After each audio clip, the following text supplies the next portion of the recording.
from Bray here in Shetland, Scotland, United Kingdom, also in the Lowlands Scot language known as slope or brow or hill. We have here today qualifier, open qualifier number 2 of ESL SC2 Masters Europe regional close qualifiers. Those close qualifiers are going to be happening tomorrow.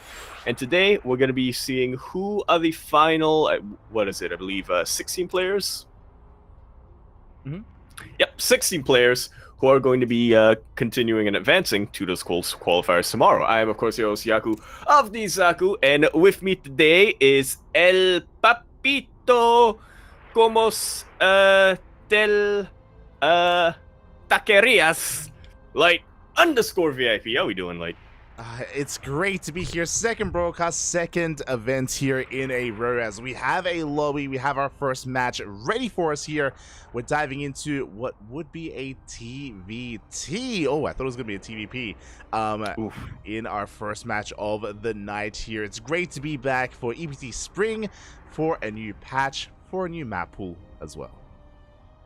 Indeed, a very timely patch and a very timely map pool. What isn't very timely is my client going haywire. Oh, yeah. A quick little minute on that. Yeah. Again, you know, every now and then we do have things like lobby bugs. You know, thank you, Blizzard, so much. We always appreciate it. Feels bad, man. But I do apologize as well in the chat. I think the screen was black for an extended period of time. I did forget about the intro that was playing. But we have returned here with our second broadcast. Earlier today, we were, of course, wrapping up the Asia qualifier, and now we are here with the European qualifier. We already had 8 players make it through into the closed qualifier yesterday. Today, we have 8 more players. As you mentioned, Yaku, 16 players in total. Indeed. Gonna be all competing for that slot over in the EU regional, which is going to be a huge regional already. A lot of very interesting developments happening over there. 2 players, or, well, yeah, I would say 2 players who I think are going to be on a lot of people's minds. One of them obviously going to be Cyril, who has decided to skip out on the regional, from what I remember. So.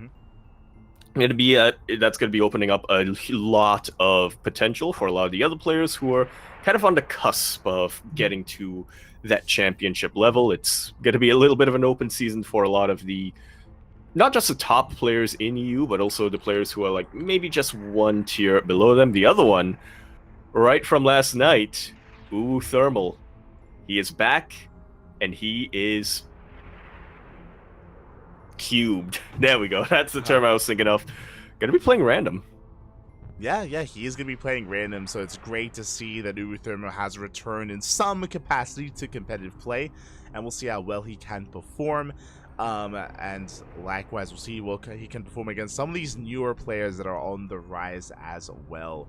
Are you restarting your clients, or do we have an update? I am, but it might be it might be prudent to just have them start the first game and go on without me initially. Okay, yeah. I'm letting them know that you'll join for game 2. Join for game number 2, and I can always share my screen from here once we get into game, just because I don't want to be too much of a nuisance to our players here, and we don't want to slow up, and we don't want to hold up things too much. But it's okay, Yaku. I know how much you love TVT nowadays, and I know how much you wanted to be in this game. I actually do now. There we go. I've been laddering a little bit in the new patch. Didn't really get to play a lot on the new maps. You cowards out there in the ladder who veto all the new maps. Shaking my head. True. But yeah, I didn't really get to play that much on the new maps, but I have been playing the new patch. I have been playing a lot of TVTs on the new patch. We're back, boys, is what I'm going to say. And speaking of coming back, here we are kicking off our first TVT of the night in the bottom right-hand corner of the map, starting all the way in the bottom right from the land of Kazakhstan. We, of course, have representing Hokago T-Team, by the looks of things. Clan I haven't seen in a long time. We have Replicant. And spawning in the top left-hand corner, we have his opponent. We have the Italian Terran player, the Red Terran. It is Baby Marine.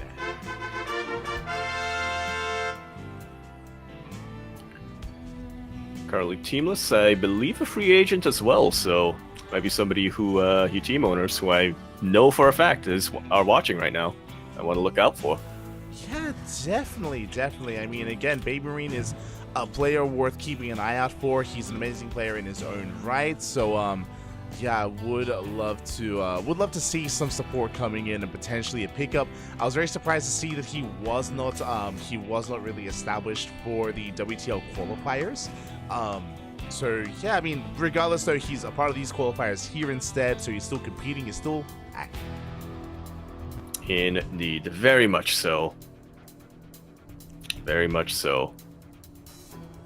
Especially with a lot of opportunity coming down, not just in the EU, but also I think in just in general, we're going to be seeing a lot of more events coming up. I mean, I know that Stars Wars, or rather the regional qualifiers for Stars Wars, have recently concluded, but that's definitely not going to be the end of what we can look forward to here in the spring. Definitely. You know, it's great to see that we have, of course, EPT Spring. We have Gamers 8 down the line. We have the rest of the season, the upcoming season of EPT as well thereafter. So plenty of StarCraft on the horizon. And I'm also really excited to see how the new TVT meta will be evolving. Quickly going into this, it is going to be a double gas opener out of Baby Marine. He's going for a faster factory. Replicant is going for a Rax Expand, so an economic opener from our blue Terran, a much more aggressive opener out of our red Terran player. Now, thankfully, this aggressive opener would typically lead into additional Cyclone production, and you still do rely on some early game Cyclones, but in the new patch, we're no longer maxing them like we used to. Praise the council. That's all I wanted. And they pulled through for me. You'll love to see it. The coffee build is actually back. I'm actually able to use it to great effect nowadays, and yeah, like you said, we're not going to be seeing a lot of those Clone Wars coming down as often anymore. There's definitely still a lot of strategies, definitely still a lot of builds that do utilize having a handful of early game Cyclones, but it's not just going to be constant reactive Cyclone production. Exactly. It's going to be a very different kind of dynamic, thankfully, in the upcoming, or in this patch. At least that's what we're hoping for. You know, we'll see how the meta settles here for the TVT matchup, as this is a matchup that has been impacted by the new patch. But for the most part, Biotank is kind of what we're hoping for, or I guess Mech as well, if you do head in that direction. Stop lag to chat, light. Maybe it's not a lie for you, but in that case, I would like to have a lot of what you're huffing when it comes to copium. I just don't think Mech has changed that much. I just don't think Mech has really changed that much, even with the newer patches coming down. Yeah. I mean, Mech should, at least the more traditional form of Mech, you know, is still somewhat viable here. But again, it's going to come down to the playstyle of our players. We'll see, as Baby Marine is going to be opening up with a double Cyclone drop as he does move out. Additional Cyclones are going to be on the way behind this. We'll see how hard we do commit here to the Cyclone production. Yeah, it looks like Baby Marine is doing what I would consider to be the most standard build of the previous patch, which is just, go across the map with a couple of Cyclones in your medevac, build a couple more Cyclones back home, but behind it all, still going to be committing more towards Ravens, more towards Biotank, as you said. Replicant, going for a similar unit composition, going for similar production for now, but taking a much more defensive stance. Yeah, exactly. He's just waiting to receive. Again, we spoke about it earlier. Replicant did go for a more economic build. That's why he does have that SCV lead, does have that worker lead in general. Baby Marine just skirting around trying to find a way in. We can see that Replicant has already cut Cyclone production. We can see he made 5 Cyclones, and from here he's getting into Marines, into his add-on swaps, into his bio transition. That he is. Baby Marine also looking to get into that transition with the building of that barracks. I almost said barrack. That's not the singular of barracks. The singular of barracks is barracks, but yeah, he is going to be getting into that direction, but just a little bit slower as well. Replicant right now is just doing a fantastic job of leveraging his his early economic advantage. Baby Marine, on the other hand, using the most out of his map control and getting a much earlier third. Yeah, we do have an earlier third base here from Baby Marine. Third base trying to be taken here by Replicant, but the Cyclones are in position, and yo, can we even try to focus this down? It's going to get down to half HP. Show me the burning, show me the burning. It's starting to burn down, but a very quick SEV pull coming out from Replicant will keep that CC alive. But even still, this is everything Baby Marine wanted with this build, or probably the best he could have hoped for at this point, considering how the games have gone. Forces a lot of Marines, or forces a lot of SCVs off of mining, forces a lot of resources into repairing that, and he's just going to be able to mine a lot quicker from that third. He's already caught up when it comes to the SCV count. Yeah, he is caught up here, and he's going to be able to extend that lead a little bit further as well. Likewise, you see Replicant not too far behind when it comes to his own third base, going to be able to get up and running, and we're just settling into that bio tank setup. Now, Baby Marine does have the Cyclone lead, so as a result, before we can get into tank production, we might be able to try to catch some of this army. Replicant, bold move here as he does move out. Cyclones have been spotted, and again, Baby Marine, he's hoping to catch the Cyclones of his opponent. Replicant has to be very careful with his movement. He does. He especially doesn't want to have all of his Cyclones in the middle of the map, while Baby Marine goes for a little bit of a drop like this. 2 SCVs go down, the turret as well. Not huge damage, but it is damage that's gonna, ideally for Baby Marine, have a bit of a knock-on effect as the game continues. Oh, the Replicant reciprocating. Yeah, he's going to reciprocate. We do have the Ravens slipping into the main base. We do have some auto harass. 3, 4 SCVs going to be going down. Quite a lot of turrets being thrown down here by Replicants. Yeah, he's really committed to this. He's going to be able to get a lot of SCV kills for his troubles. He's re-cemented himself as the player with the economic lead. Even slows down a little bit of production as well, with those auto turrets on the barracks, but yeah, for the most part, he's also just used up all of the energy on his Ravens, so a push for Replicant might be out of the question. He's, once again, I think, just putting himself in a defensive position. Yeah, definitely, as I'm just going to be restarting the stream here just because it's impacting me a little bit. But the scary thing here, as you mentioned, is that we did kind of waste and spend a lot of that energy here from our players, or from Replicant. We do have the drop coming in towards the natural base. Drop is going to be cleaned up, though. We don't actually get too much damage done, so we do throw away some of that supply. But what is scary is that, again, because the energy was spent on those Ravens, he won't have that to make... he won't have that for the main fight. He won't have any disables available. It does give Baby Marine a bit of an edge when it comes to the eventual push. It very much does. Both if Baby Marine is the player who decides to take the advantage and go for the push, which I think he should. He's just been posturing himself so far as the more active player. One Raven gets sniped as well from Replicant, so the energy disadvantage is going to be even larger when the eventual fight goes down. Exactly, as you did mention, with that we're down to 2 Ravens. The main push is going to be coming here on the right hand side. Replicant going to be moving out towards that third base. We do have a sensor tower in position, so we have a little bit of time to react here. Speaking of reacting, we are actually maneuvering our army over. We have those Ravens in position. And those are full energy Ravens. They can disable every tank that Replicant has and still have enough energy left over for a anti-armor missile. That they can. As you can see, the army shocking around. They do scan each other. Replicant tries to find a way in, but he is going to be forced back. Looking at the units tab, Replicant does have the tank lead, but does have the Raven deficit. And because of that, again, it's going to be difficult to really engage. As Replicant, he does find his way up the ramp. He does, and he's going to look to siege on the high ground. But, once again, we have 3 full energy Ravens. Very quick reaction from Replicant, though, to pull back with his Marines and to keep them safe. He's going to be charging all the way forward into that third base location. Baby Marine says, I'm not going to try to fight you. I have a tank in that base. I have a lot of Marines as well. This push could not have gone worse for Replicant. Oh, yeah, exactly. He's down to only 2 medevacs full of units. At the same time, Baby Marine going for a big counterattack as well. There are tanks in position, but there are those disables. Very impactful disables as well. Replicant throwing down an anti-armor missile, and that does help a little bit. It does, allow the one tank that isn't disabled to get a few fewer volleys off to also wipe out those Marines, but he is still hurting a lot. He pulled his SCVs. He's lost 28 of them in total, and he's doesn't really have much of an army remaining. Baby Marine still producing back at home. Still has a much larger army supply count for the time being.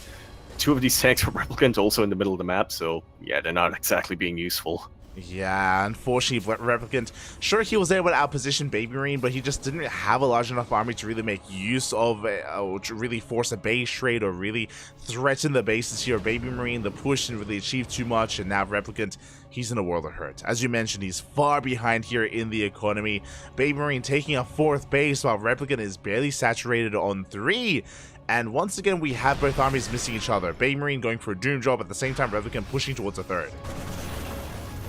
And I love how decisive Baby Marine is being with this. He knows that he can still just lift up his 3rd base. He has tanks, he has reinforcements back at home that are going to prevent Replicant from really pushing into him or getting too deep, so he's just going to commit. He's just going to go with this Doom Drop, snipe these Liberators before anything can really get done. Only 1 tank manages to come out from those medevacs, though. Yeah, only 1 tank, but at the same time, we get a lot of SCV kills. We're busting on in towards that natural base as well, or at least trying to, but a lot of these medevacs are going to be going down at the same time. Replicant, he's being cleaned up across the map. It looks like he's run out of steam. He did kill the 3rd base, but remember, Baby Marine, he already had a 4th. We're on an even base count, as, never mind, Replicant is taking his own 4th as a planetary. Yeah, the worker counts are starting to equalize a little bit. Replicant taking a little bit of a loss. Baby Marine getting a little bit of a lead here, but as you said, Replicant is up a base. He's going to be able to outproduce, make up for that deficit pretty quickly, and from there, potentially get even higher as well. Yeah, this is a very kind of shaky situation here for both players. Replicant, he, because of the extra base, he's going to be able to catch up in the economy. He's going to be able to make up for his worker deficit that he does have. At the same time, Replicant does have a comparable army with his opponent. Looking at the units tab here, we do have 5 tanks for Baby Marine, 7 tanks for Replicant. Replicant, he can win a fight. He can win a head-on engagement.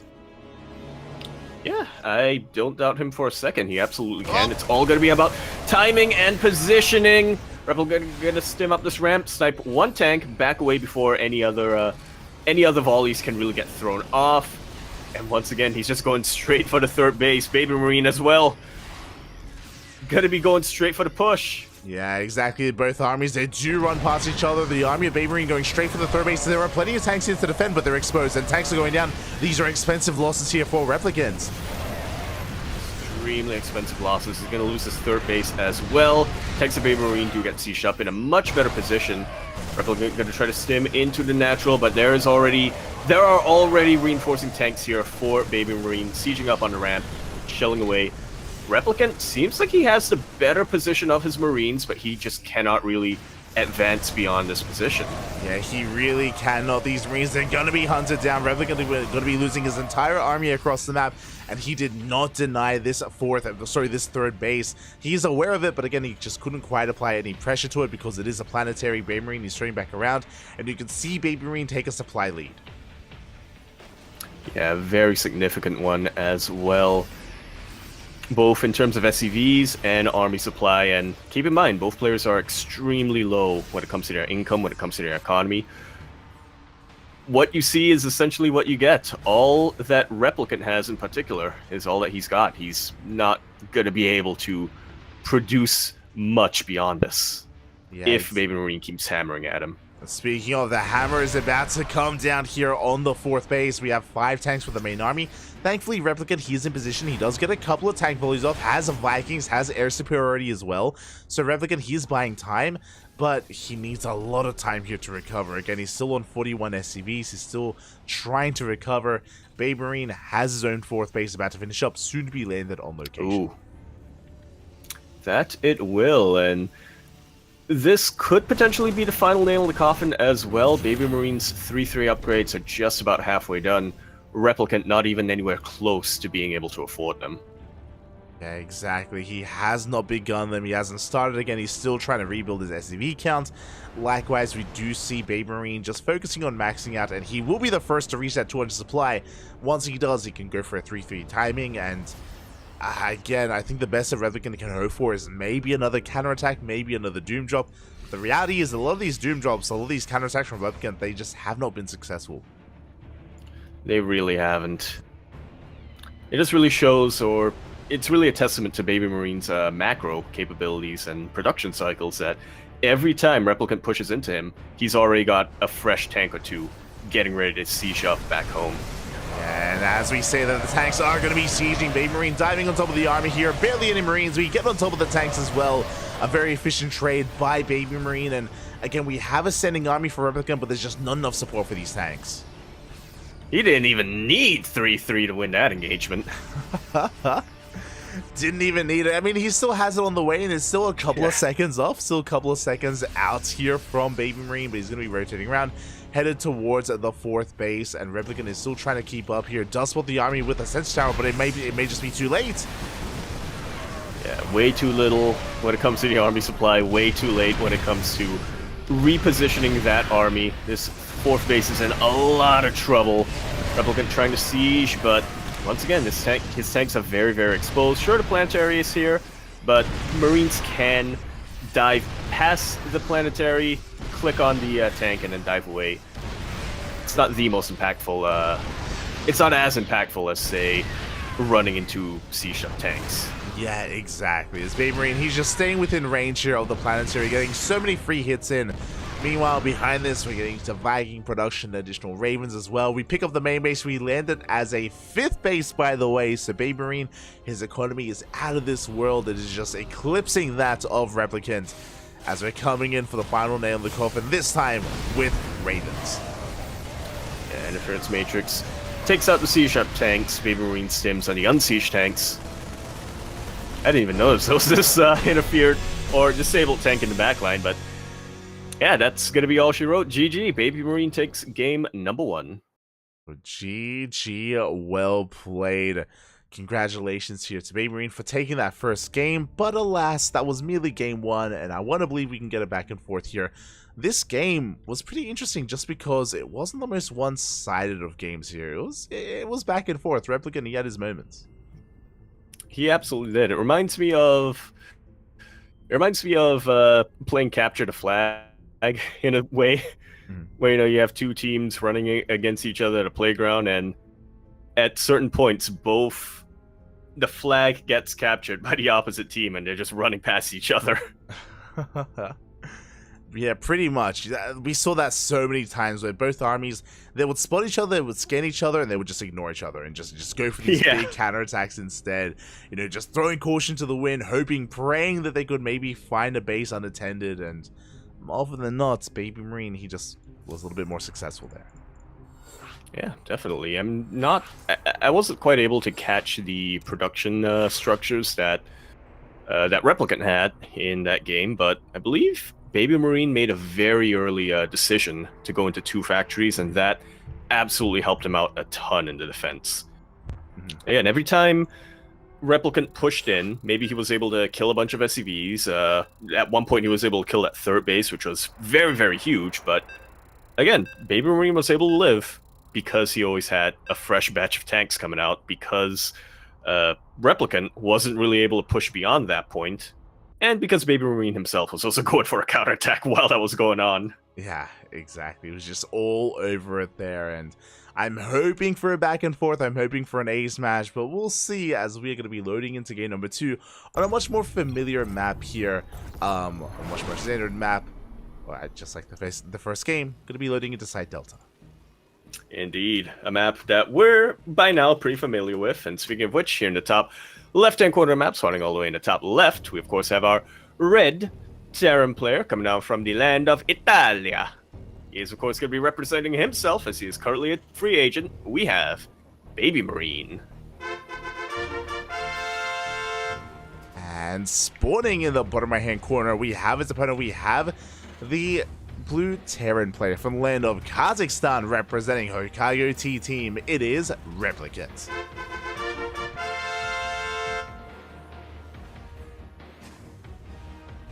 Arguably the best player in Kazakhstan right now. Well, actually, I don't think that's even up for debate anymore. I don't see any other Kazakhstani flags on the bracket. Yeah. I mean, I'm calling you out. The entire country of Kazakhstan.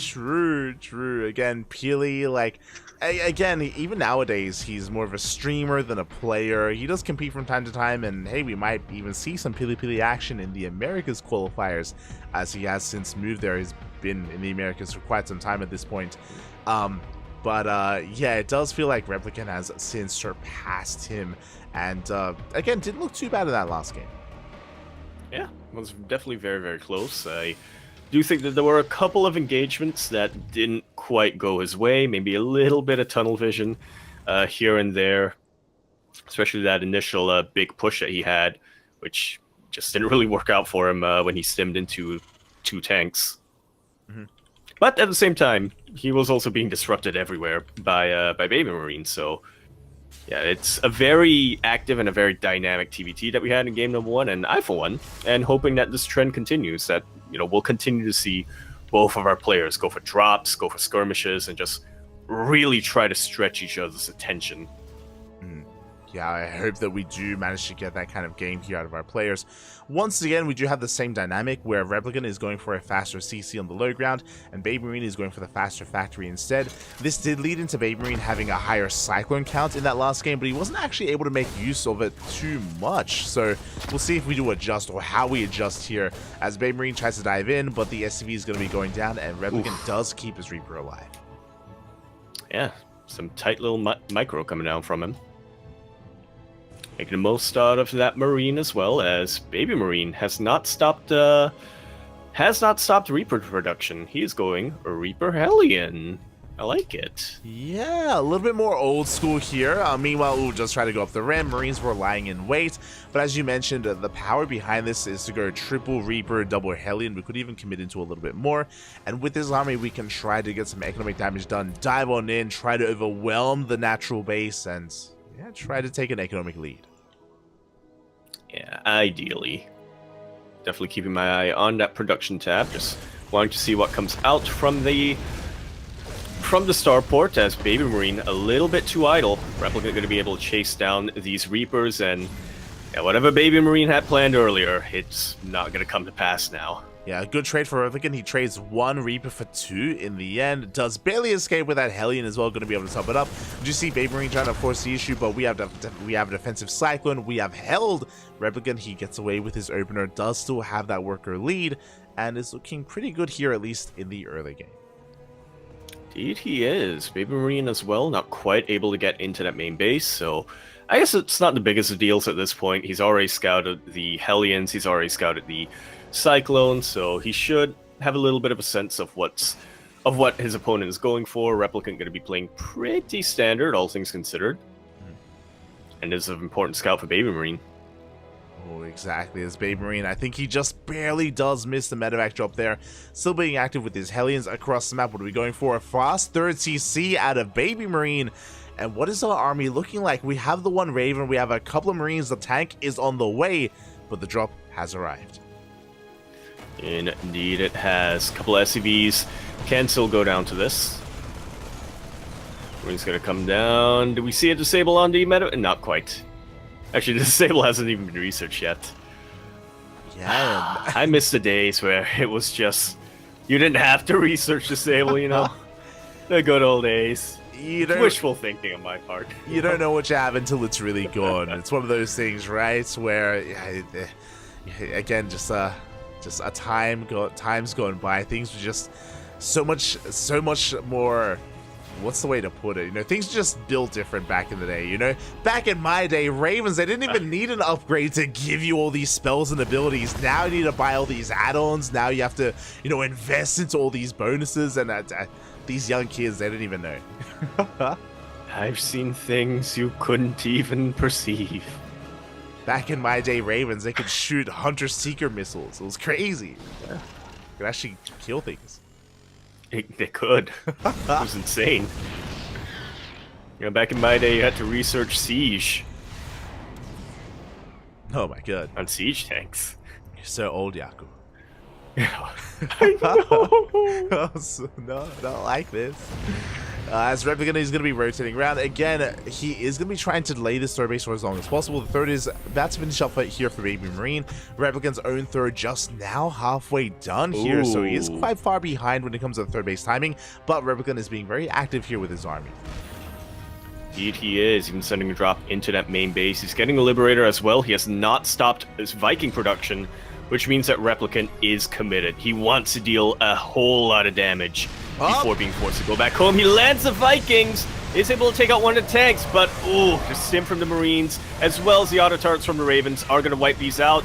That was perhaps an ill-advised move here for Replicant, as he loses the entirety of his main army, and the drop in the main base is still alive, but not getting a lot done. It's denying mining in the main base. Yeah, it's denying mining, which is okay, and maybe we can kill one depot, but as you're saying, this is just not worth it. This is not good enough here for Replicant.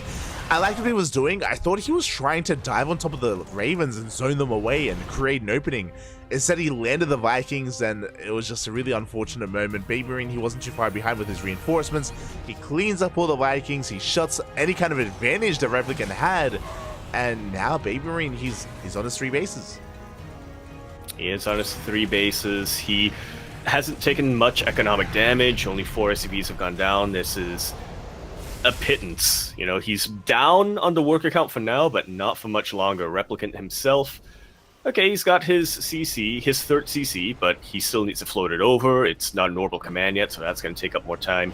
Baby Marine is about to overtake Replicant here when it comes to his worker count. And on top of all of that, you know, Replicant can no longer be active on the map. He has to play defensive. He doesn't have that map presence that he once had. That was...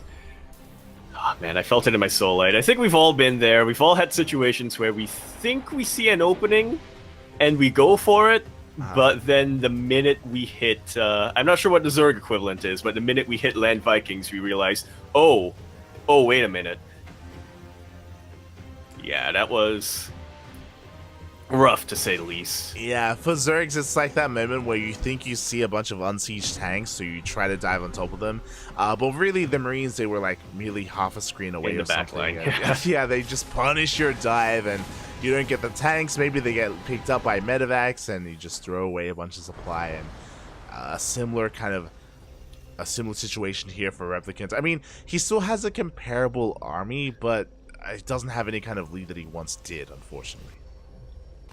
Yeah, it's going to be pretty rough for him. Actually, you know, I was predicting Baby Marine to overtake him in the SCV count, but Replicant has been doing a really good job of staying on top of his macro. Baby Marine, not as much, has missed a couple of cycles when it comes to his orbital commands, so yeah, Replicant's still going to be able to maintain this lead, and he doesn't have as technical of an army as Replicant does, as Baby Marine does right now with all of his Ravens, but he does have a Liberator. And he does have the Viking advantage. Yeah, with that Viking lead, the Liberator reigns supreme. We do force back one of those tanks. And again, this air control can do so much for Replicant. Now, what's scary is that we are also still building up Vikings. So Baby Marine is making 2 Vikings at a time. And he's going to collapse in this position. The Ravens are coming in. Yeah, 2 of them already going down, but they do manage to get full disables. The Marines of Replicant, however, were not in position at all to act as a buffer, so Baby Marine going to be cleaning this out. He will lose a lot of his SCVs, so it was already behind, and now he's going to be further behind, but that was an absolute wipeout here. For Baby Marine, he's going full. He is going straight for the counterattack. He does need to be careful, though, as Replicant is going for a bit of a counter drop himself. Yeah, exactly. We do have the 4th CC finishing off. Replicant finishes up just in time to be hunted down here by Baby Marine at the same time. Double dropping to the main base. Workers are going down. Baby Marine, he was already down in SCVs. Now he's falling even further behind. Yeah, Baby Marine has got to be all in at this point.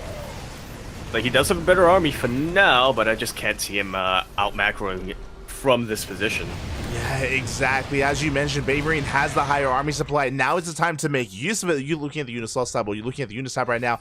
Baby Marine, he has a tank lead, he has a Viking lead, he has a Marine lead, he has the army. If this goes on any longer, though, Replicant, he will be able to outpace it. I was looking at the Unislot tab light, and oh man, that hurt. That SCV loss for Baby Marine, that hurts my soul. That's almost as many SCVs as I make in a game. No, not like this, Bobby, not like this. 35 dead workers here for Baby Marine.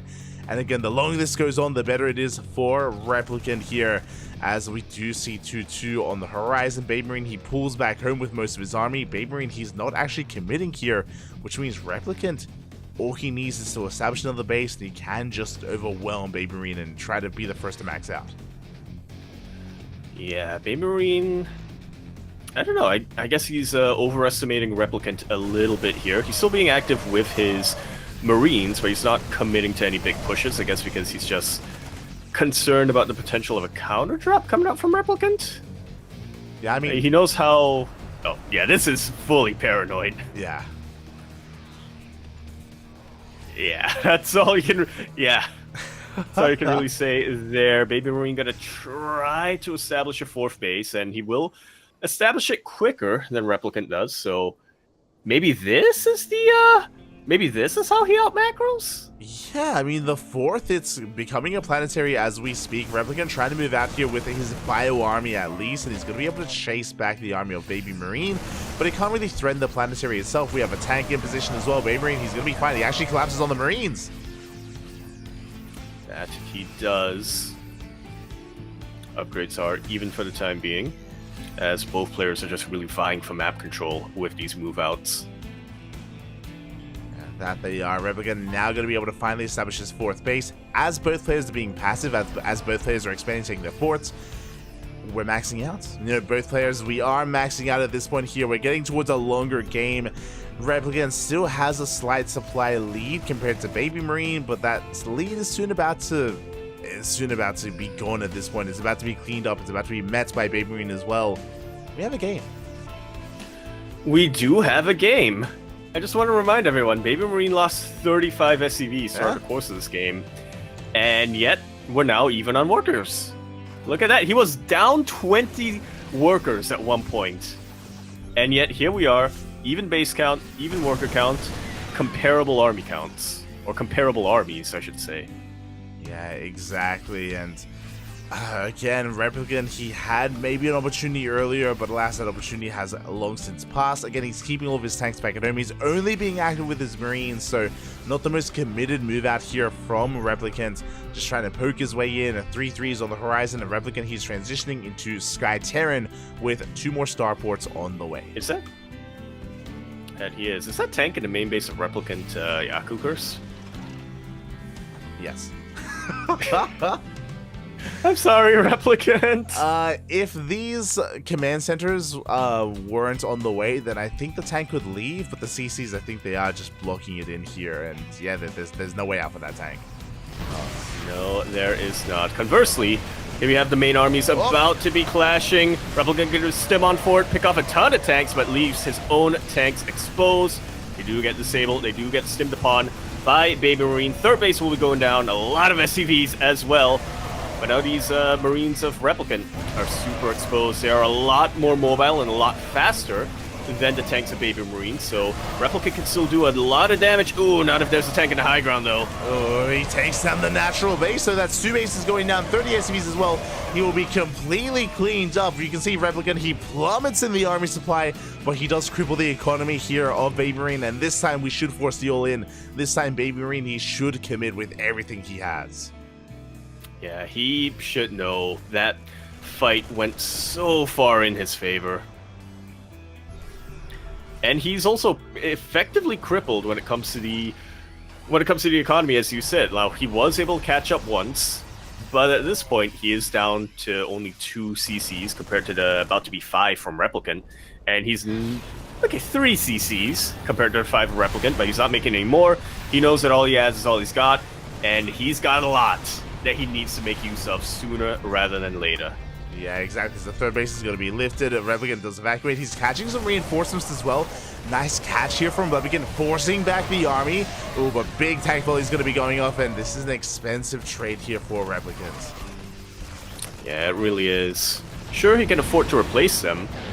He has the minerals, I should say, to replace them, but does he have the time? I highly, highly doubt it. Baby Marine, he's well aware of his situation.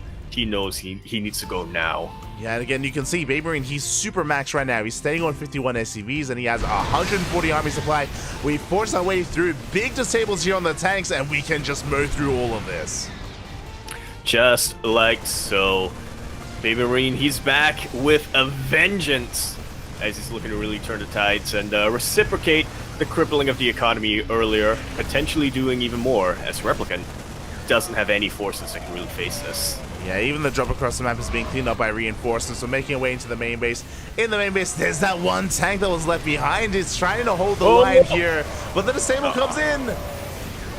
I was rooting for that tank. I was hoping that tank was going to be the real MVP, but yeah, Ravens come in, disable, Vikings land, GG is called, and Baby Marine is going to take that series 2-1.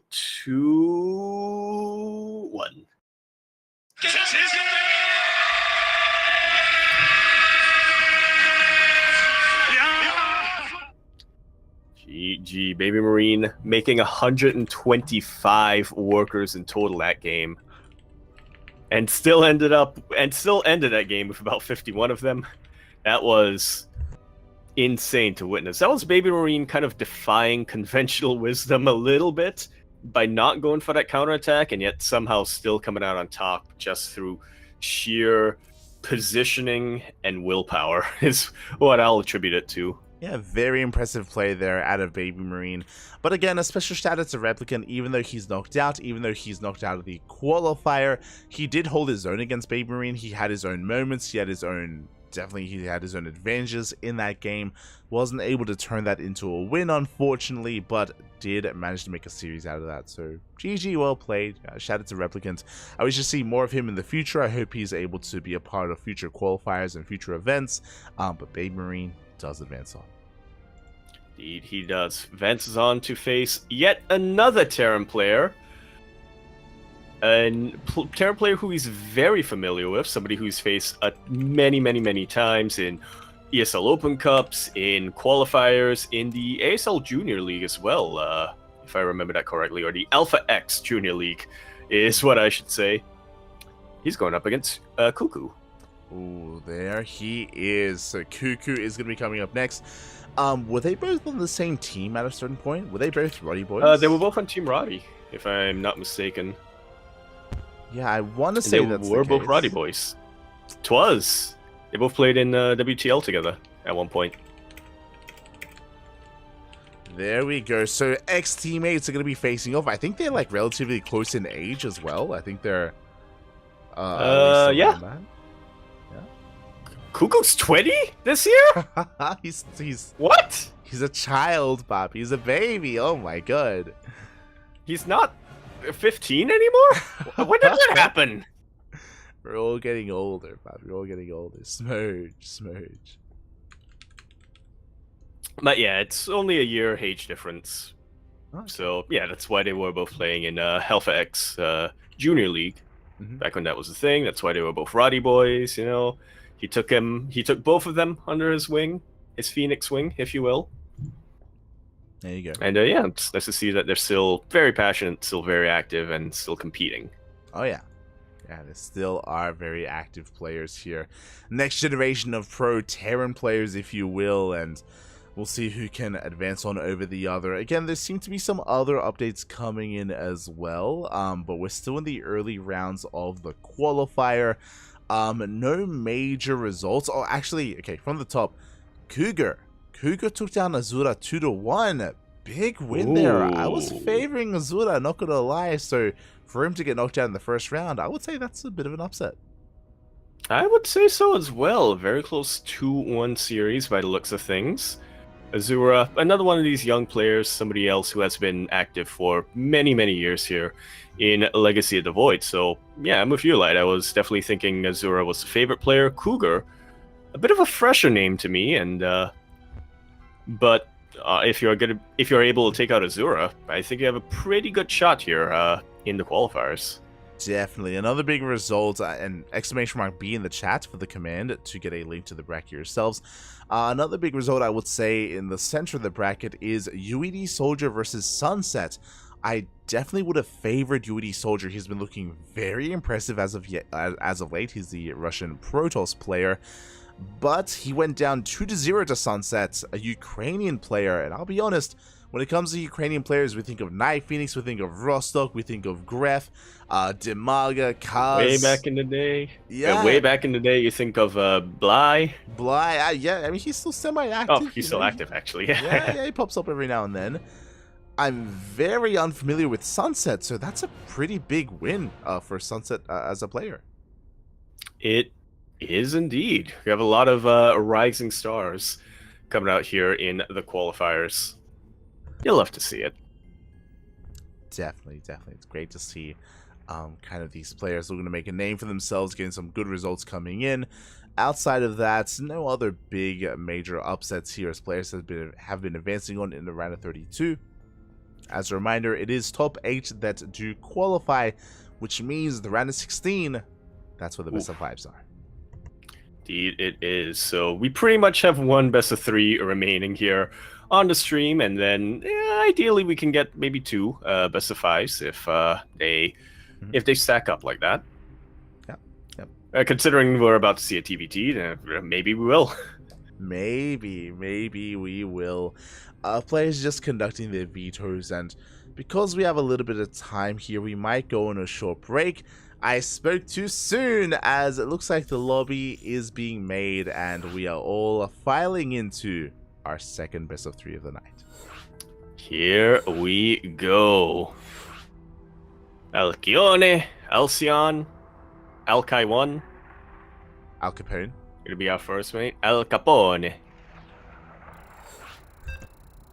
Gonna be our first map here. That was always my favorite one. Al Capone. It's beautiful, Poppy. I just think of Scarface. Yeah. It's amazing. Yeah, tropical one. There you go. As you mentioned, this is going to be a fresh best of 3 that we're diving on in. We're going to be following Baby Marine here on his journey through the bracket. But I do think this is a really hard one to call. In my mind, at least, I feel like Baby Marine and Cuckoo are pretty comparable in skill. Yeah, definitely. They're comparable in skill. They're comparable in age. Comparable in tournament finishes as well. So this one's definitely going to be a little bit more up in the air as we try to bring it back down to earth. Here we go. Kicking it off on Alcione. Here we are in the bottom left-hand corner map, spawning all the way in the bottom left. We have our red Terran player, currently a free agent, all the way from the land of Italia. And as chat has pointed out, indeed, he is the little brother of Rainer. We have Baby Marine. And spawning in the top right-hand corner, we have as opponent, we have the Romanian Terran player, the blue Terran representing Red Pack Esports. It is Cuckoo.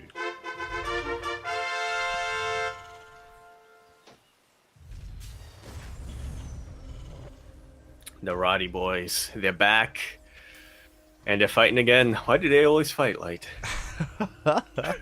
Just how it is, siblings. Every time you get together, you two fight alone. Oh god, the Roddy drama continues. You love to see it. Sibling rivalry. Yeah, boys will be boys. Sometimes you just gotta let them have it at each other, and yeah, it's just great to see that they're still very active despite all these years apart. Despite them for quite some time now not being on Team Roddy, they face off once again, and I'm hoping at least this time we can get an ace match. We can get to game 3. TVTs are going to be continuing here. We'll see how this TVT differs compared to what we just bore witness to with Replicant. Indeed, we shall. It's been a while since I was really able to follow some of these players and, really get my eyes on Cuckoo. But for some reason, whenever I think of Cuckoo, I think of Cloak Banshees. And I don't know if I dreamt that, but yeah, for some reason, that's where my mind goes to. Yeah, I mean, Banshees, they have their place in the TVT matchup. Usually don't make too many, like 1, maybe 2, just to try to sneak out across the map and get some damage done. We've seen players like Byun and Maru sprinkle in a couple of Banshees from time to time. We'll see if that's the case here as Baby Marine is going to be coming up the ramp with that SCV. Does soak the shot! Yeah, you love to see it. Now Baby Marine going to be able to fight that Reaper Oh, with comparable health. Kind of dance of SCVs. Baby Marine going to be losing his own. But at least he keeps his Reaper alive. Going to be going back and going to be regrouping with a... No, not a Hellion. With a second Reaper and potentially a Cyclone. yes, Cyclone production has commenced here for Baby Marine. And meanwhile, ooh, looks like Cuckoo, he misses the Reapers, by the way. Baby Marine, he gets across the map. The SCV is still building that CC, and it looks like it is going to be delayed. Just like so. Just nothing at home here for Cuckoo. Baby Marine dives in, gets an SCV, dives out. Cuckoo gonna look to reciprocate, but will be facing a Cyclone. Yeah, the Cyclone's going to be able to shut all of this down. And yes, Baby Marine also lost a worker. That is true. We trade 1-for-1 when it comes to SCVs, but the CC was delayed. That's what's a little bit more important here. So Cuckoo does take a bit of a rougher loss in general, but we're just, again, it was a slight deficit, a slight loss there. It is. Okay, there we go. That was a moment of time there where I think Baby Marine... Oh, as the second SCV does get sniped. I think Baby Marine lost the building SCV to a Hellion from Cuckoo, but he managed to get another one up and running, so there we go. Just about finishes. A little bit quicker than Cuckoo's. Yeah, the CC is now done. Only, again, 1 or 2 seconds ahead of that of his opponent. But every little minuscule advantage does count here in a mirror matchup. And it's really interesting to see kind of this different dynamic as Baby Marine, he is continuing Cyclone production. Cuckoo, he's already gone for the add-on swap. It looks like he's going for earlier tanks. There we go. Little bit of a variant of what I've come to call the Cure Beyond dynamic. Yep. Where you have one player, getting Cyclones, going for a bit of an earlier Cyclone drop, whereas the other player just makes tanks and Marines.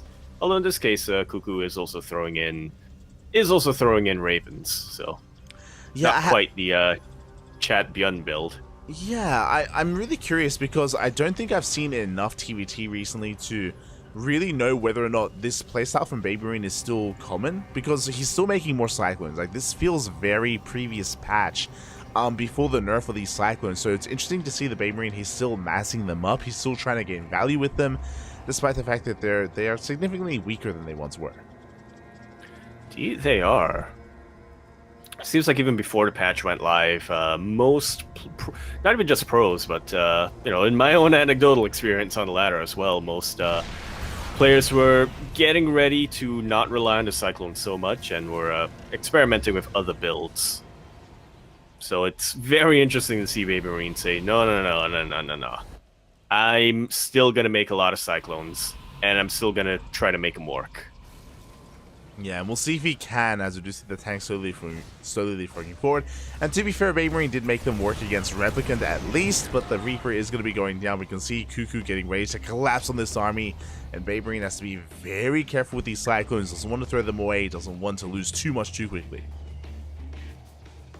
Yeah, they are definitely a lot more expensive compared to the Marines of Cuckoo, and a lot less tanky, I guess, for lack of a better word, than the tanks of Cuckoo as well. So, yeah, it's a very delicate dance that Baby Marine is playing right now. He is trying to make a play to try to contain Cuckoo while he gets his own economy up and running back at home, but again, because Cuckoo didn't neglect Raven production, because he already has these tanks sieged up in favorable positions, Baby Marine's having a very tough time of trying to prevent any of Cuckoo's expansions from going live. Yeah, and to be fair, he is preventing it. You can see here that the third base is yet to be taken. Cuckoo, I mean, he's still finishing up his third. He goes for the scan. He sees that Baby Marine has already landed his own third CC on location, just trying to take advantage of the map control that Baby Marine has. Indeed he does, but Cuckoo, he's had enough. He decides to turn around. Baby Marine dips forward with his Ravens and with his Cyclones, and he sees nothing. Up. So he is very concerned. He will be able to pick off one tank. And he has the high ground. He has the high ground. Ravens took a while to come back. A couple of reinforcing Marines and a Cyclone from Cuckoo. Going to be able to keep the rest of his tanks alive. But now Baby Marine's been able to make use of his army. Yeah, he's keeping Cuckoo back at home when he wanted to go for a push. Exactly. As you mentioned, Cuckoo, he was in the middle of moving out and he had to race back home, loses the tank, bleeds out a lot of HP here on some of these other tanks as well. And because of that, Cuckoo is unable to punish the third base. That was his goal. He wanted to try and get in here, kill SCVs, deny bases, but alas, he's stuck at home instead. And Baby Marine is able to take a nice lead. Just like so. Not an insignificant lead, as he is up 11 workers right now. That's 60 SCVs to 49, which already is worrisome, but in a mirror matchup, and especially a TBT, that's gonna be putting you behind, to say the least. I mean, it's terrifying. We have seen players in the past, crawl back from deficits like this. Baby Marine himself was able to make up for a 20 worker deficit in his previous series against Replicant. So maybe Cuckoo might be able to pull something similar off, but we'll see. Yeah, I mean, one of the big ways to come back here in a TBT is with drop play, and we do have a double drop here on the right-hand side, has a lot of potential to deal damage. At the same time, we do see Baby Marine being active towards the left, and this is a very expensive army. At this point, though, I would say that these Cyclones have paid for themselves. Even if the Cyclones go down, it wouldn't be the biggest loss for Baby Marine, but he's reinforcing. He's moving out with quite a lot of Marines, even with his tanks as well, as he expands behind this. Indeed, he is. As Cuckoo tries to go for that drop once again. He does have a lot of tanks. C-Shot back at home. So Baby Marine's not going to be able to push into that. Cuckoo not going to be able to go into the main base.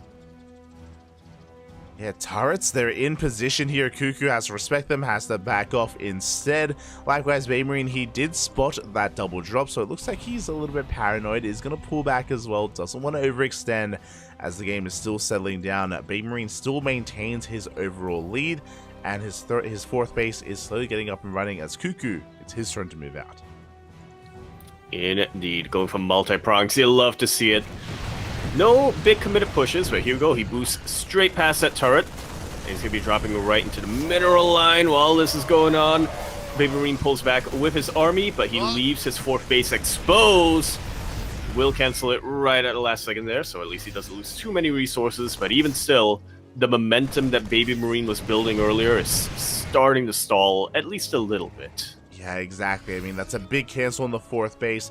The drop into the main didn't do much. We see here that we killed 2 SCVs, and at least we keep some of the army busy, which did allow for the fourth base to be denied, but the supply here doesn't lie. As Baby Marine, he's almost at 200 supply at this point. He has a massive army, and not so sure the Cuckoo can stop this. Yeah, he's very, very close to maxing out. He's got his Ravens, he's got his tanks, he is lacking a little bit when it comes to Vikings, and I suppose the Cyclones as well aren't the most supply efficient unit to have at this point. So yeah, it's a larger army than what Cuckoo has, but arguably not as strong as it should or could be right now for Baby Marine. Exactly. At this point, it might be worth killing our own Cyclones here. You can see right now he's sharking around, and Cuckoo is stuck on 3 bases. If Cuckoo tries to expand, take a 4th, that's when Baby Marine can strike. But pushing into this entrenched position is going to be difficult here, as tanks are quick to siege. Baby Marine is still looking for the would-be 4th base, and he is headed in that direction. It does keep a Cyclone over there to at least delay the landing of the 4th for a little bit. Cuckoo finally going to be able to land, finally going to be able to mine from it. Cuckoo still behind about 20 supply, but this third base, uber exposed. Cuckoo trying to turn around with his tanks.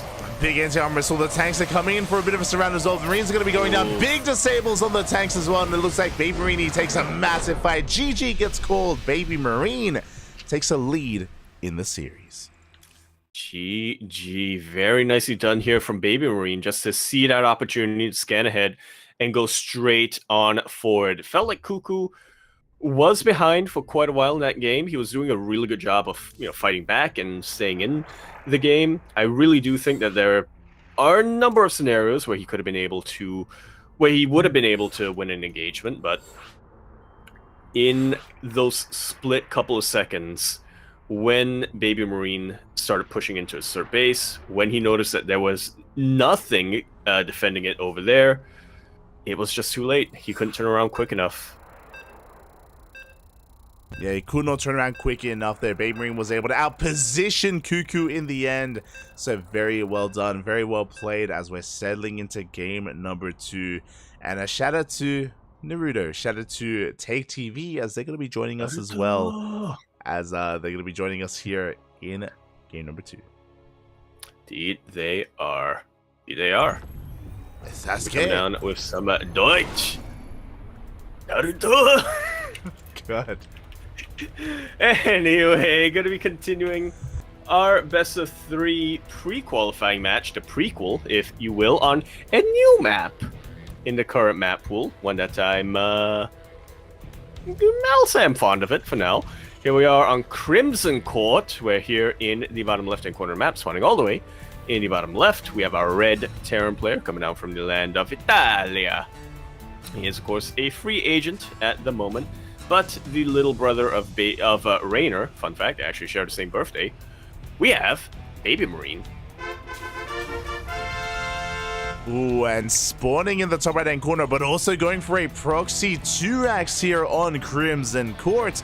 We have the Romanian Terran player representing Red Pack Esports down in the series, but can he bounce back? It is Cuckoo. Very cheeky way of bouncing back, to say the least. Very much so. Or at least trying to bounce back. Yeah, really risky maneuver. Unfortunately for Cuckoo, Baby Marine did open up double gas, which means a faster factory, which means faster helium production. So when it comes to the gamble, when it comes to rolling the dice, this is a little bit better for Baby Marine, but it's still going to be all about the execution. It's still going to be all about how we are able to control the army and able to defend as we're going into Marauders. What? I was about to go into this whole thing where it's like, okay, so Baby Marine is setting himself up as best he can, or rather this was the best build Baby Marine could have gone for, considering proxy Reapers, but there's still a bit of a window here for Cuckoo to, you know, micro and utilize his KD8 charges. He's not going for Reapers at all. Those are Marauders. What? Yeah, I mean, you were attributing or talking about Cure earlier, and this is a build that Cure has been quite fond of here in the TBT matchup. Double proxy Marauder here, concussive shell is on the way. Baby Marine, he scouts, he does confirm that the Rax is missing. Doesn't know where it is, he saw the timing of the gases as well. So Baby Marine trying to piece it together. You can see here, he's ready for the Reapers. He believes in his proxy Reaper, yeah. And these SCVs, they're not doing anything here. So much wasted mining time. He is overreacting way too hard in this. He's going to be getting a Hellion as well. No, actually, going to be a Cyclone. Which, I mean, is better than... It is better than a Hellion in this position, but with concussive shells, there's still a lot of potential here for Cuckoo. Yeah, and again, the bunker is laid. The Marauders are going to be pushing in. The boys have been pulled. So far, good position here for Baby Marine, but good target firing out of Cuckoo. He does get a Reaper. Ooh! I love the body blocking over there, as well as the use of the KD8 charge. It actually allowed one of these Marauders to get completely surrounded by SCVs. Hellion is now out, and that's going to give Baby Marine a lot more staying power as well. Bunker finishes up. Marines are being stacked into it, and that's going to be it for this initial wave. Yeah, Baby Marine, he's kind of weathered the storm at this point. He is going to be able to hold on at least a little bit longer. Cuckoo, how do we transition out of this, by the way? We're still just pumping out more Marauders. Back at home, there it is. Factory is on the way. Cuckoo, he's working on that next step. And I think his goal here is going to be to contain. Yeah, that's about all he can really hope for at this point. He's behind economically, he's behind when it comes to tech, but he does have a bit of a stronger army for now, but he's going to have a very tough time pushing up ramps, so best he can hope for is to try to get Baby Marine to push into him, down this meat grinder. He's actually making very good use of his lifted barracks for high ground vision. Marauders, they actually do a lot of damage to buildings, so Baby Marine has to respect this. He has to keep these SCVs here to repair. Yeah, boys, they had to be pulled here to keep everything topped up. The tank has arrived. CC is now on the way here for Baby Marine. The question becomes, when is Cuckoo going to be expanding? Because he goes for the factory into Starport. Still no expansion, and Baby Marine, he confirms that he's slipping into the main base, and Cyclone is coming out just in time. Yeah, we'll still be able to get a delay on at least one of these buildings. Gonna get a delay on the starport, and we'll get an SCV kill, but yeah, 2 Reapers, not quite gonna be enough to take out a Cyclone in most circumstances. I think with the Cyclone nerfs, you know, if you have really good kiting and if you have perfectly timed KDA charges, you can still fight and win against Cyclone, but most of the time, it's just not worth it. Yeah, exactly. So with that, Cuckoo is going to be able to hold on to his main base. He's getting into his eventually medevac production. Meanwhile, the CC is within range here of these Marauders, but the scan runs out. We do need high ground vision, and Babe Marine, yeah, he's going to be able to happily get this up and running and expand and get into his natural. Indeed, he shall. Has he continued to produce Marauders behind all of this? He has. Yeah. And he still is. Non-stop Marauder production. We are up to 11 Marauders so far, and we're rallying everything across the map. Cyclones are on the way. Now we get the CC on location, but as we're expanding, here comes a drop. And Babe Marine, he's poised to cancel and to deny that expansion of Cuckoo. That he is. I think Cuckoo spotted it, but I mean, what can he realistically do to prevent it from dealing damage here? Yeah, exactly. He's hyperfixated here on denying and delaying the natural base. Tanks are getting in position. Cyclone drop threatening the main base, but so far we are able to keep up. And here comes a drop here of a Baby Marine. He should force a cancel. That was a kill! Not a cancel. Cuckoo, his attention elsewhere. He is hyper committed to this. He does have high ground vision now, and the Marauders are doing a good job of dealing with the tanks. But what about everything else? He's got a lot of Marauders. He doesn't have Sim. Doesn't have Sim. Go down very, very quickly. Yeah, he gets both tanks. He gets the bunker as well. As you say that, he's forcing his way up the ramp, and he is all in completely at this point, losing his natural base, losing 400 minerals down the drain. Boys are being pulled, and Baby Marine, can he hold? He's going to try again. Baby Marine can lose all of the workers that he wants. He is so far ahead when it comes to the economy. He can afford to still lose a lot. He still has that drop across the map that's crippling the army of Cuckoo, or crippling the economy of Cuckoo, sorry. And here we go. I was going to say all he has to do is live, and he has lived long enough. GG is called. Cuckoo calls GG, and good luck. Baby Marine going to be taking the series 2-0 and moving on to a qualifying match.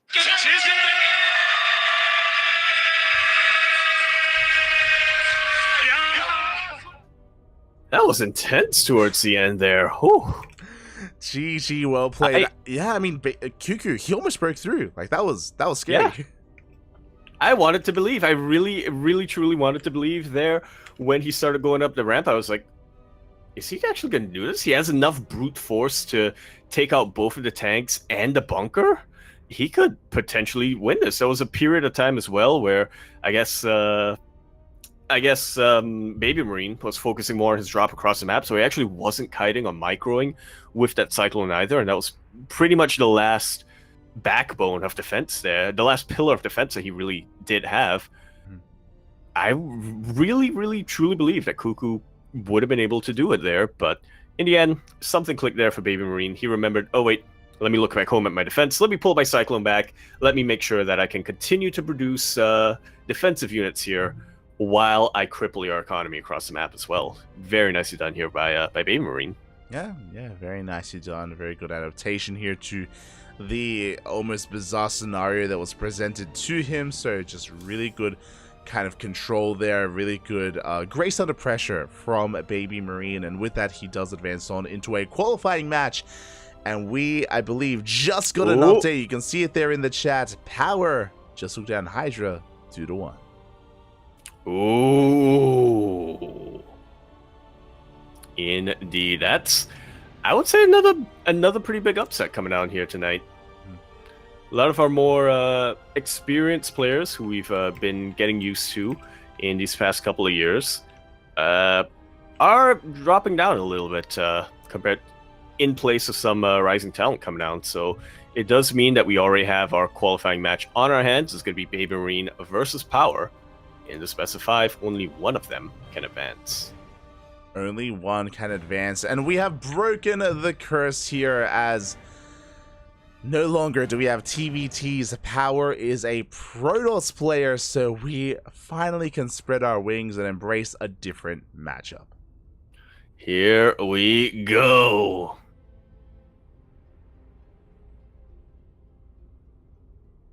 As we are just setting up again, Let's Vito's go. are Vito's gonna be on the way.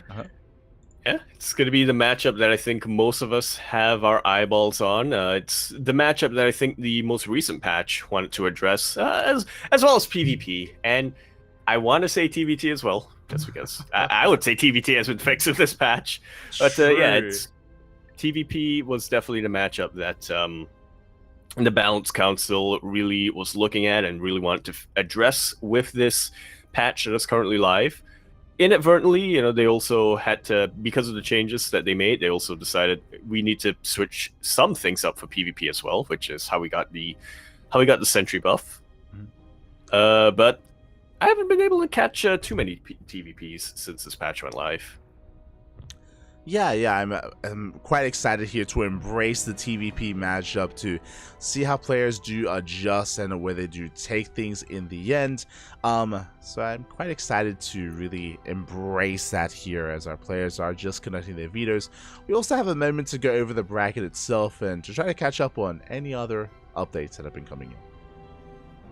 Indeed, we can, as we take a look at our massive bracket. Got a really huge one today. 58 players actually checked in tonight. So you love to see that. Let's take a look here. It looks like Rostock actually got taken out as well by Shameless. Oh my, yeah, Shameless. Again, he's another rising star here. A very young player, has been able to do well for himself. I think Shameless is like 17 years old, so it's been really cool to see him rise through the ranks here over the past couple of months. He's the new Cuckoo generation. Exactly. The new juniors. Yeah, that's pretty impressive. Rostock had a really deep run last night, if I remember correctly. He actually was able to make it to a qualifying match, wasn't he?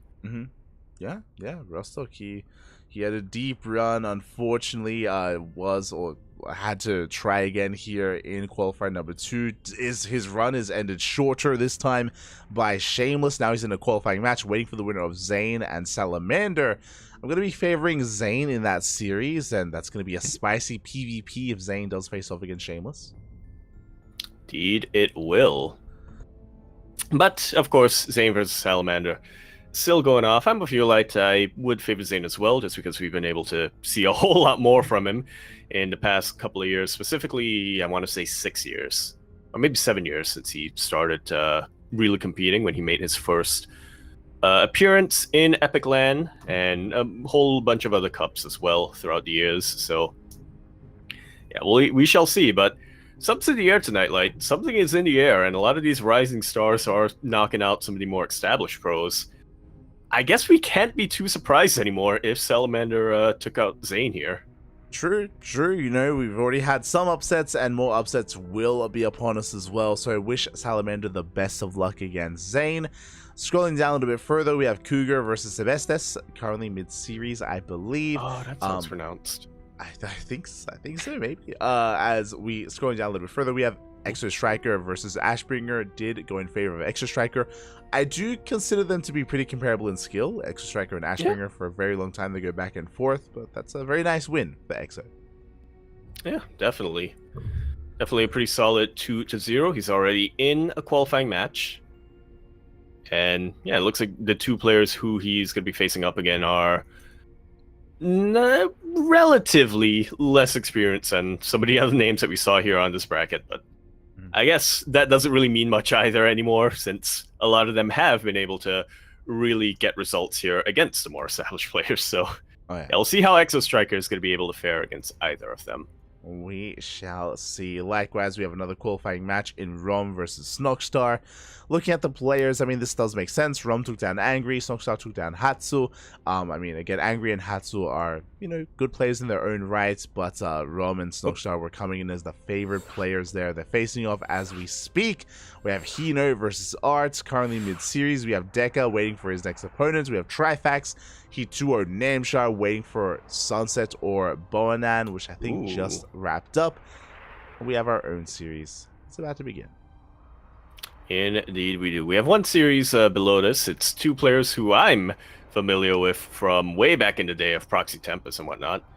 It's Mazzy Mazzy and Zhuge. Yeah, and that's a big win for Zhuge as well, as he too wants Fiant. Fiant has been eliminated. Oh, there we go. Fiant, famous for what was it? Most entertaining series in Home Story Cup, something like that. Yeah? He won some kind of a prize at Home Story Cup. Yeah, there was a cheese award at Home Story Cup, if I remember That's what correctly. it was, right? The fastest victory, I think is what it was. Something like that. I remember Jumi trying really hard to win that award, and I do believe that Fiant did win it in the end. So yeah, you know, he's a great player in his own right. He is a Roddy Boy, current Roddy Boy, but was eliminated, has been knocked out. Now we have our own best of 5. Indeed, we do. Here we are on Oceanborn. We're in the bottom right-hand corner of the map, spawning all the way in the bottom right. We, of course, have our red Terran player coming out from the land of Italia. We have been following his run throughout the evening. He's been doing a very good job in the TVTs, but we'll see how he fares here in a TVP. Currently a free agent, we have Baby Marine. And spawning in the top left-hand corner, we have his opponent. We have the blue Protoss player representing Hazard Esports. It is Power.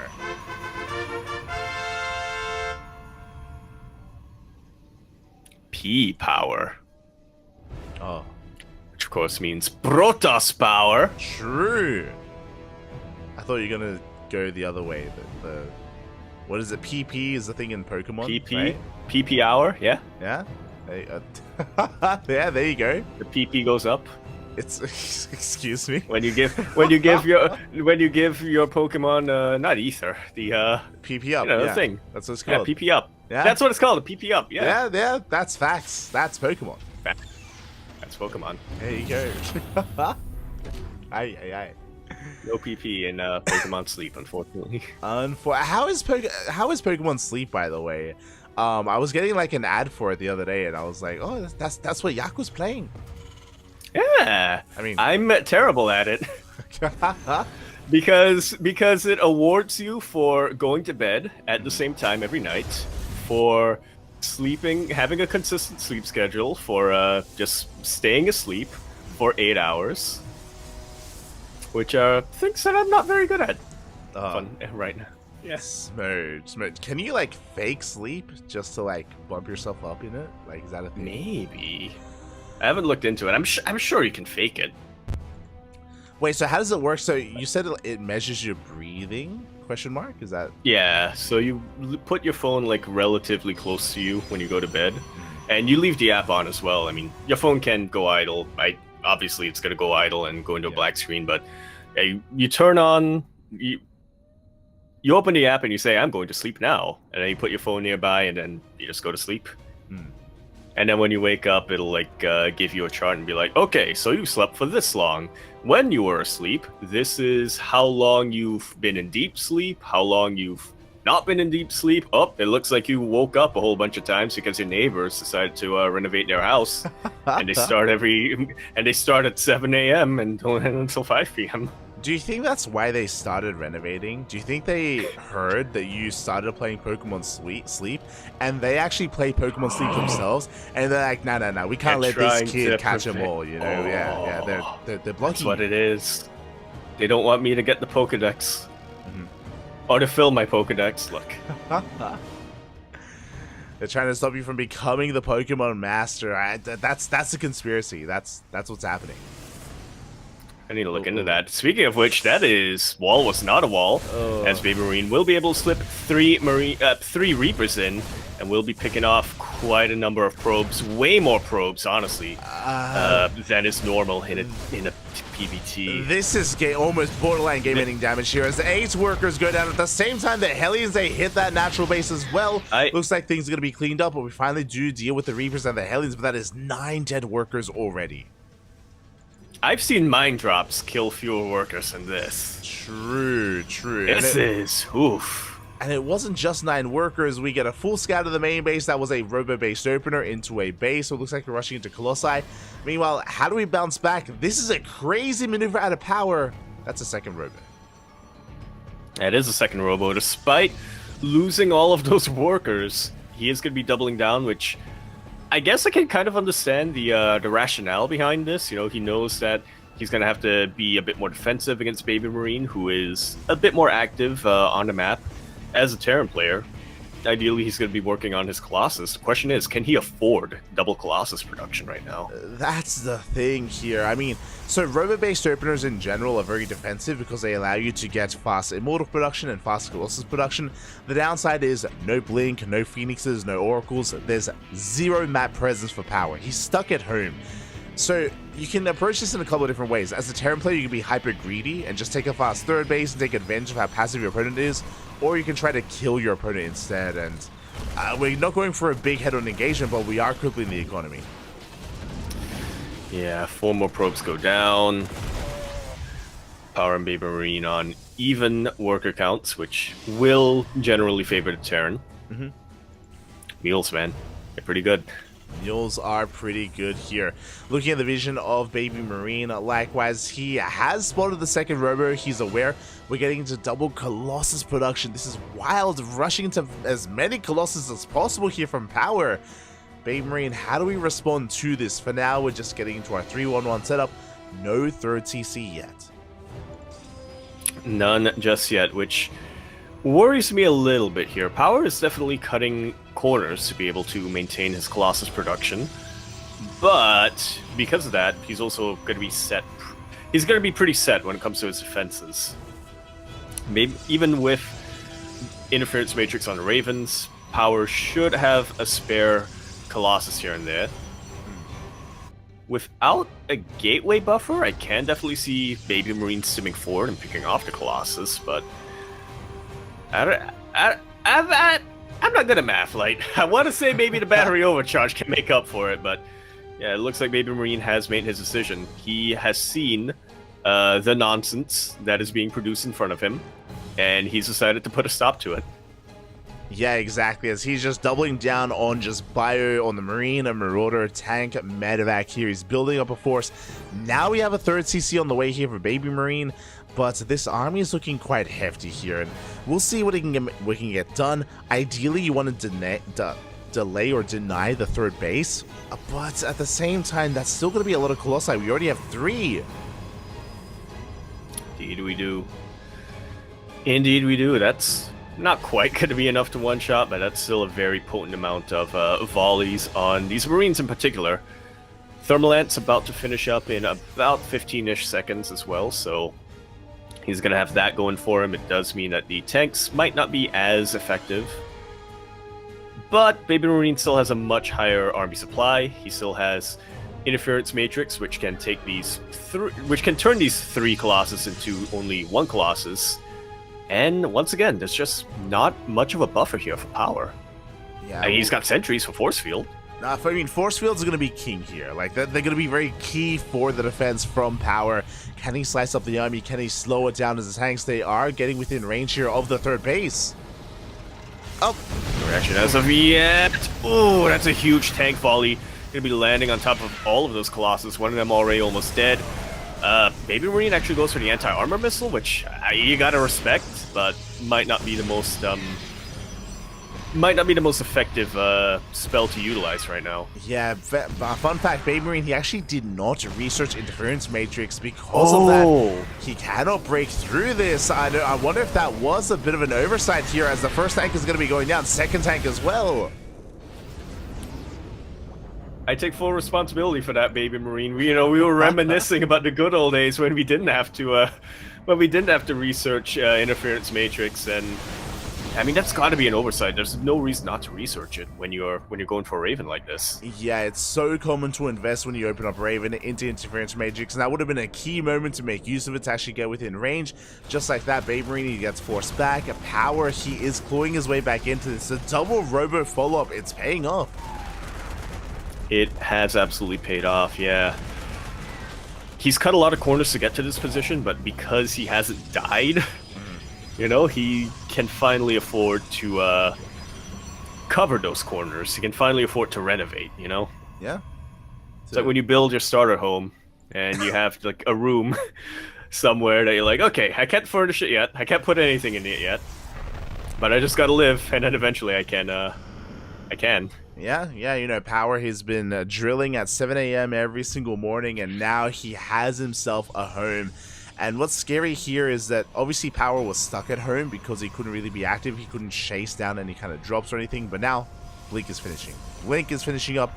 Templar Archives is on the way for some Archon production, for potentially Storm as well to diversify the splash damage. Immortals are on the way. Power, he's just really rounding out his army, getting into a good position. Baby Marine likewise is taking up as well, true, but doesn't have as substantial of a lead as he once did. It does have a lead, but again, it isn't as clear-cut as it once was. Yeah, this entire build that Baby Marine went for, the minute he scouted those double robos, was designed to at least kill a base. At the very least kill the third base of the third nexus of power. The fact that he wasn't able to do that means that not only are we evening up, but that it's also going to be more difficult for him to push from here on out, because it's like you said, Power's rounded off the rest of his army. He's getting Blink, he's getting his Gateway units, he's getting High Templar. Doesn't have Storm just yet, but look at that, he's already got Archons. Yeah, he's got Archons. Disruptors are going to be on the way. That's going to be a huge moment for Power. As Army moves out, as Zellarami moves in, we don't get too many SCV kills, but we deny so much mining here at the third base, and we force Baby Marine to turn around and come back home. Just like so. He's doing whatever he can to try to establish a bit of a lead here. I like this from Power. He went with the run by in the third base and then went in with the Warpism in the main base as well. Mm-hmm. Yeah, and exactly. And again, he's not really doing too much damage, but he's just buying time for himself. Now he's got his Nexus on the way. More cannons and shield batteries are amassing as well. Disruptors, they have finally arrived. 2 Disruptors for the time being. There's 2 Novas available here for Power. She said, yeah. For a second there, it took my brain a quick second there to recognize that you meant for Power, as in, you know, Power has 2 Novas. Uh-huh. I was thinking of it, yes, he has 2 Novas. Uh-huh. It's Power. Uh-huh. He has the power. Oh, God. No, these player names, shaking my head. As here we go. Big anti-armor missile here in the army. Nova's going to be going off, and they do not connect. Yeah, they zoned away the Bio Army for a second, but wasn't able to get much beyond that. Vikings definitely putting in a ton of work. Colossus going to survive just at the nick of time, thanks to that shield battery, but this 4th base will be cancelled? Yep, cancelled. Yeah, big cancel on the 4th base. You do see Baby Marine in position to deny the 4th base towards the south, but it is going to be turned down. At the same time, Power pushing in. This time the Novas, they will connect with the tanks. Yeah, a little bit of a panic siege coming down here from Baby Marine. He was caught with his pants down, and as a result, most of his tanks went down with his pants. 4 of them. You say most. It looks like we're going to be able to pick off the final tanks here. 1 tank is saved by the Medivacs. We can chase back the Vikings. Power does hold. Baby Marine, he is maxing out though. He's at that 200 supply. But what kind of army are we working with here? Ghost production just now beginning. Liberators are on the way. This is going to be ideal for Baby Marine, but he needs a little bit more time to really refine his army. Yeah, indeed he does. But he is maxed out, so he can definitely still try to get something done. He can definitely try to, still harass, trade some of his units, get a little bit of a efficient trade, taking out a high-tech unit of power like these Colossus, or this Colossus. He only has 1 remaining, or, a Nova too. I think Power so far has really shown the strengths of this unit composition, specifically the defensive strengths of this unit comp. He definitely has, but Baby Marine is looking for a way in, looking for a weak point in the armor. Liberation zones have arrived. We have freedom, and with that, we just try to power our way through. Yeah, a couple of Novas will be connecting on a decent chunk of the bio, but Baby Marine was so far ahead when it came to the army count that 1 or 2 Novas wasn't quite going to cut it. GG is called. Baby Marine will be taking game number 1 of this best of 5 qualifying match, but you gotta give it to Power. He had a pretty disastrous start, all things considered, and was still able to hold twice against a player who was gunning to end the game or at least end his economy then and there. Exactly. It was very impressive that Power was able to survive and weather the storm. Again, Baby Marine, he had a very nice lead for himself. It wasn't the cleanest of games when it came to the follow-up, but regardless, he was able to maintain himself, maintain his position, and get a win here in Game 1. But that wasn't the most easiest of games there. Again, a lot of it was riding on the back of the economic damage that Baby Marine had dealt. If Power can tighten things up here, then we can get a back and forth in this series. Indeed, we shall. Just imagine that game that we just saw, except, the wall was wall. 3 Reapers and get into the main base and kill 9 probes. That was just such a brutal start, right? Like 9 dead workers from the get-go. I am hoping that we can make sure that is not replicated here in game number 2 onwards. As spawning in the top right-hand corner of Ghost River, we have the Italian Terran player leading the series 1-0. It is Baby Marine.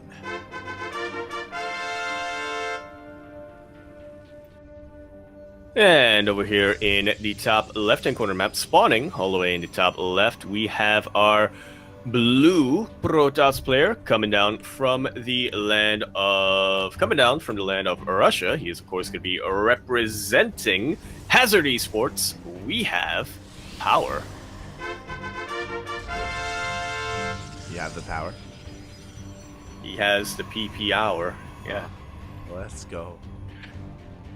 He's got the touch. An hour? He's got the... Yeah. Ah. Yeah, he's got the power hour. There you go. There you go.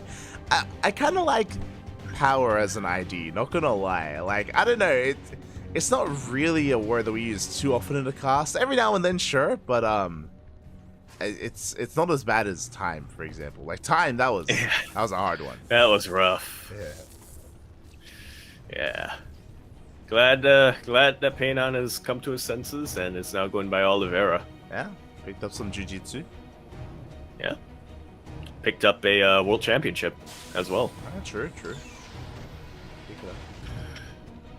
Yeah, you would think that power is something that we would use more often, but I think the closest thing that I guess I specifically use is I say powerful. Yeah. I don't say there's a lot of power in this army. I say there's a lot of firepower. Yeah, that's firepower is definitely a phrase that we say a lot more often. True. Yeah. I guess the closest thing, or the most often that we do use power, is when we say things like, when we refer specifically to a certain unit, right? When we say there's a lot of power in these Novas, or there's a lot of power in the Ghosts, or stuff like that. Yeah. Maybe we'll try and pay closer attention to that here, and I wonder if we're even saying the name correctly. I wonder if Power even calls himself like P Power as well. Yeah. Actually, his name on the bracket is P Power, isn't it? It is. Yeah. Maybe it is P Power. Maybe that's... Or P Power. Oh, P Power. Ah, I like it. Let's go. Until further notice, we're just gonna go with Power, because it helps our pop filters if we don't say P that much. It does. True. In quick succession like that, yeah. As Power, this game is not going to be going for another Robo Opener. We are going to be getting into a Twilight Council instead. Blink is on the way, so something a little more standard in Game 2 here for our Protoss player.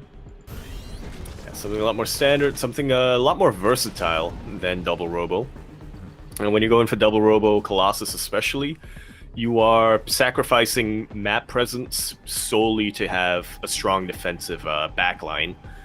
Whereas when you're going for Blink like this, you can play defensively, but it also leaves your options open. You can definitely be a lot more active on the map with Blink, even if you are playing defensive.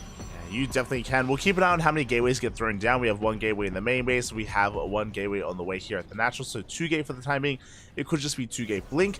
Talking a little bit about the map itself, though, we're loading into Ghost River, and this map has the shortest rush distance by map in the map pool. Very aggressive map in general here. Last time we casted this map was earlier today in the Asia Qualifier, where Oreo went for an all-in. which didn't quite work out for him. But again, it's kind of what you want to be going for here, as additional gateways are on the way. Yeah, I love Ghost River. It has a similar-ish layout to Equilibrium, but it's nowhere near as massive, so... Yeah, it's not as massive. No gold base either, thankfully. No gold. Is that a... Yeah, I guess that is a thankfully. I think it got a little too played out towards the end there on Equilibrium. Yeah, exactly. It was one of the more vetoed maps in the map pool. But we have been seeing a lot more Ghost River, thankfully. Yeah. It was the only map I vetoed in the past 6 years at this point. It's been 6 years, jeez. There you go. Yeah, I mean, look, some of these maps have been interesting, and even these new maps as well. We can get into them once we do load in. But for now, we do have a mine drop making its way towards the main base. A forge is done. We do have Blink, and we do dive on top of those winter mines. Up. Yeah, quick response. 2 probes will still be going down, as Baby Marine doesn't quite get a full scout in these bases. I mean, he has his eyes on the main base. He does get a little bit of damage, but yeah, doesn't get full confirmation of what the tech is going to be. It doesn't get confirmation. Meanwhile, moving out here with his first push, tank has arrived. Bunker on the way as well. He wants the third base. He wants to try to shut it down here and now. Yeah, and he knows he can. Power's going to be utilizing the power of Blink as much as he can to try to outrange these Marines, to try to pick them off before blinking away, not taking too many tank volleys. I'm loving the positioning of the second tank that Baby Marine has here. It's going to be so difficult for Power to try to dive on top of. Yeah, is going to try and dive on top of here. Shield better be buying a little bit of time. You have Zelts coming in from the right-hand side. We're trying to set up for a surround here as well. There are 2 tanks. There is that SCV, though. We are just barely repairing that tank, keeping it alive. Oh. Yeah, Power blinks on forward, and he will be able to take out 1 tank, but the bunker is doing a really good job. The SCV repair as well was doing a good job of keeping the second tank alive. Power loses a lot of probes while this is going on. He loses a lot of his army supply as well, but the tanks have been dealt with. That was the back line. That was the backbone of Baby Marine's army, but it doesn't stop there. This is the shortest rush distance map in the current map pool, and Baby Marine is making full use of it already. Sieges up a second tank. Yeah, this aggressive build, this aggressive push is only possible here on a Ghost River. We dive on top of the tank. Good blink here. Tank is going to be going down. The bunker still holding strong here. We're running out of Stalkers. We only have a couple left, but Baby Marine is running out of steam. Indeed, he is. There aren't any SCVs here to repair, so eventually Baby Marine's going to lose that. Going to lose that bunker. Power going to be able to keep his third Nexus alive as well, which was really the win condition here for Power. Or I guess not necessarily the win condition, but if he lost it, he would have pretty much lost the game entirely. I mean, his main objective was to just keep that alive. Yeah, and looking at the resources lost, that was what? 3 tanks, 18 Marines, a Liberator as well, a Medevac. I mean, the Medevac was with the mine drop, but we committed so much and we did not kill the third. Not just that, we barely killed the workers here as well. There were some dead probes earlier, sure, but again, Power, he's able to maintain his economic lead. Indeed he is. He's going to take full advantage of that by grabbing a 4th base. Baby Marine is back to the drawing board with a much less sophisticated army compared to the previous game. You know, he doesn't have any Ravens. He is transitioning out of tanks into Widow Mines. But yeah, it's going to take a while before he really gets to that end game unit composition you want in the TVP, or not even an end game composition, but you know, a very solid mid game composition. Oh, exactly. We're working on it. We're getting there as Widowmines are going to be burrowing. We do see Baby Marine threatening a dive towards the third, rotating around. We are going to get punished for it as we try to pick off one of those Marauders. Power doesn't quite lose anything yet, but there are no shield batteries here at the 4th. Yeah, it's looking very vulnerable. Reminds take a little while to burrow. Nice split by Power, does force the unburrow.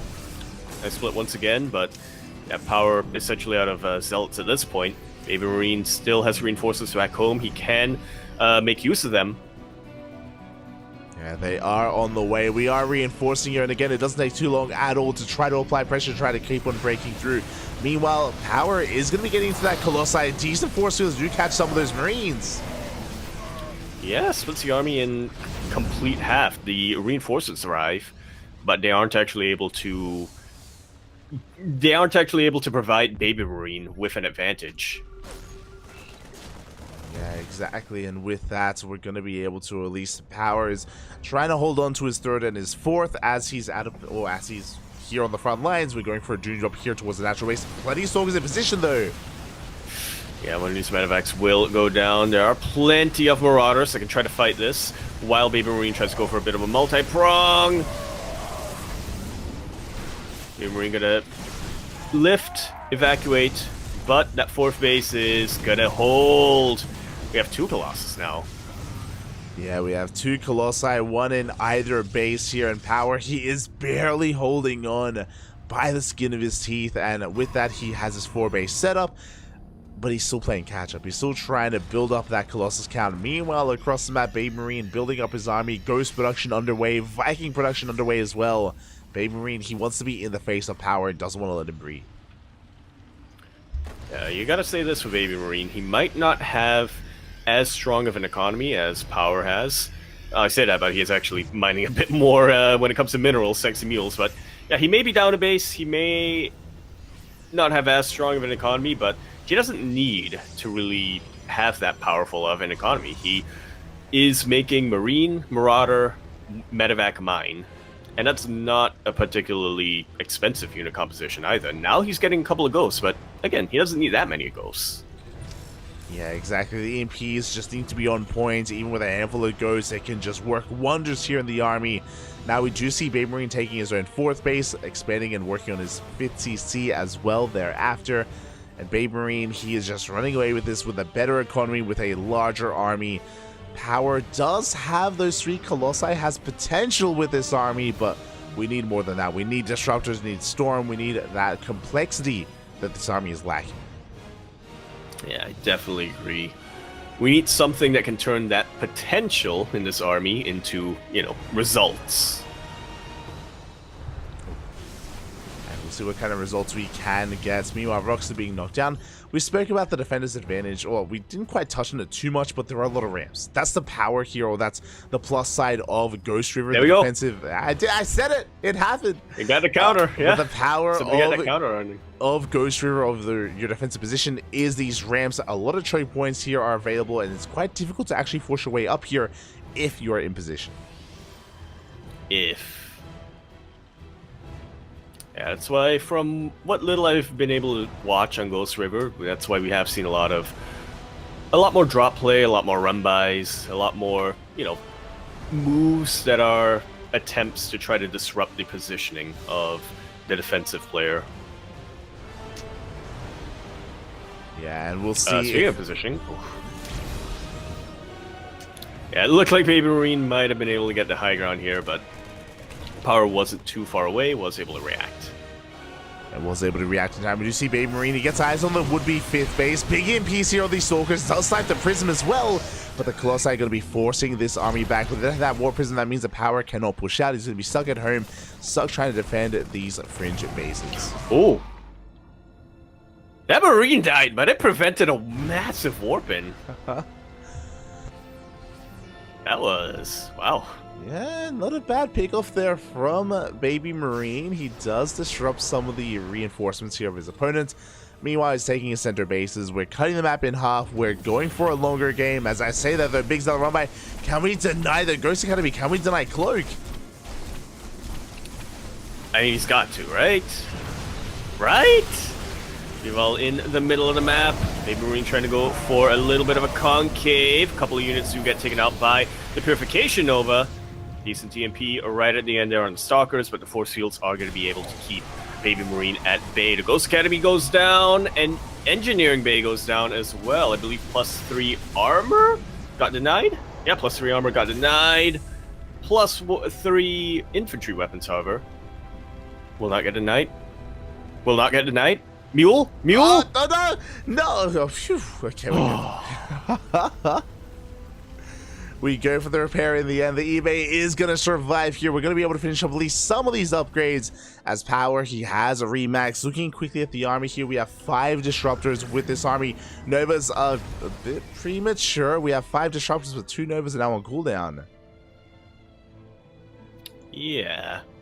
Definitely don't want to be wasting your ammo before the fight begins. Is that a quote from Sun Tzu? Power. Is that... I think so. I'm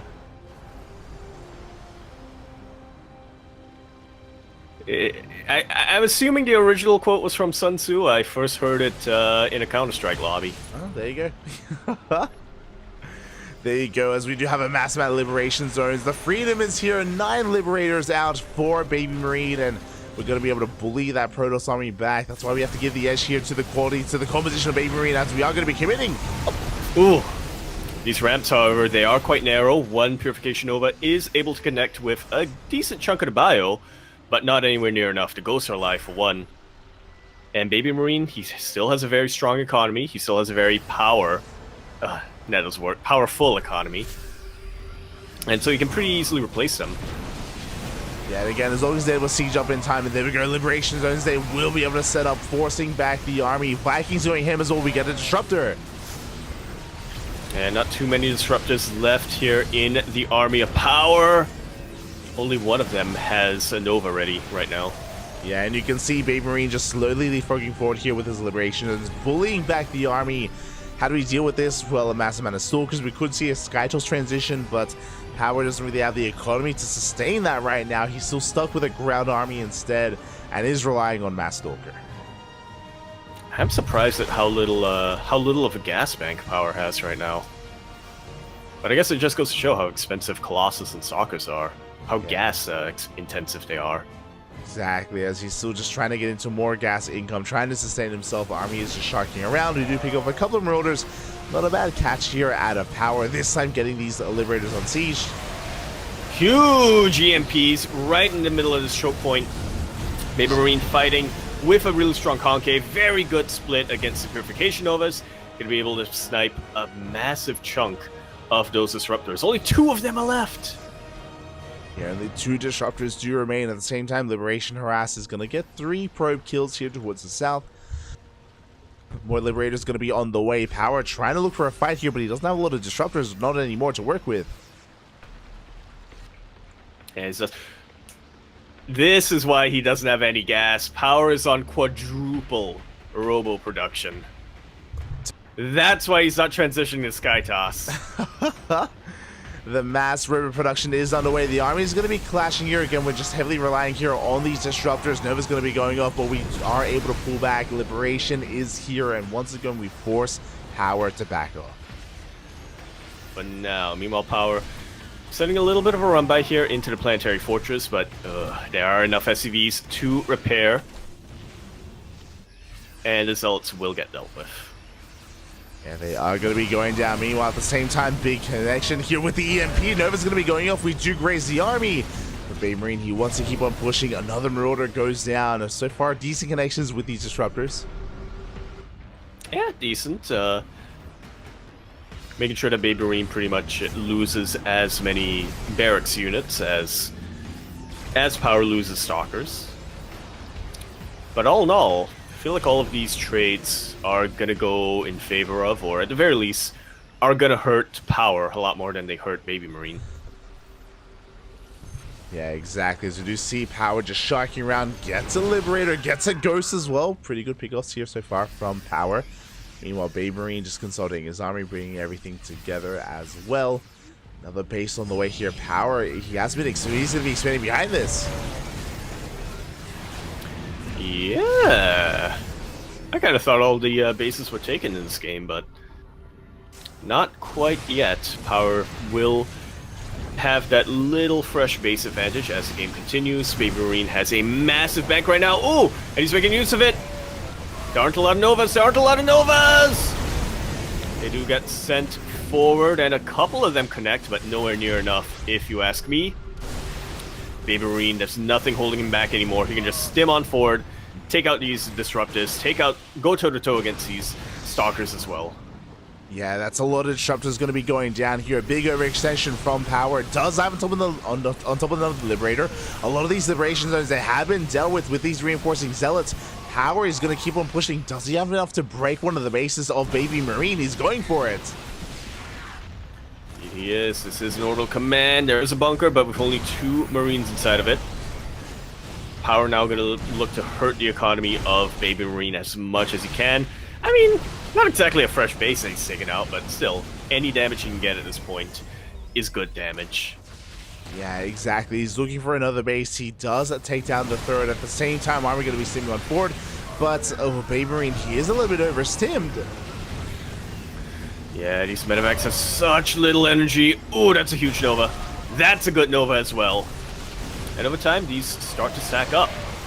I thought he was a madman for going for quadruple disruptor production, but it's the one thing keeping him in this game.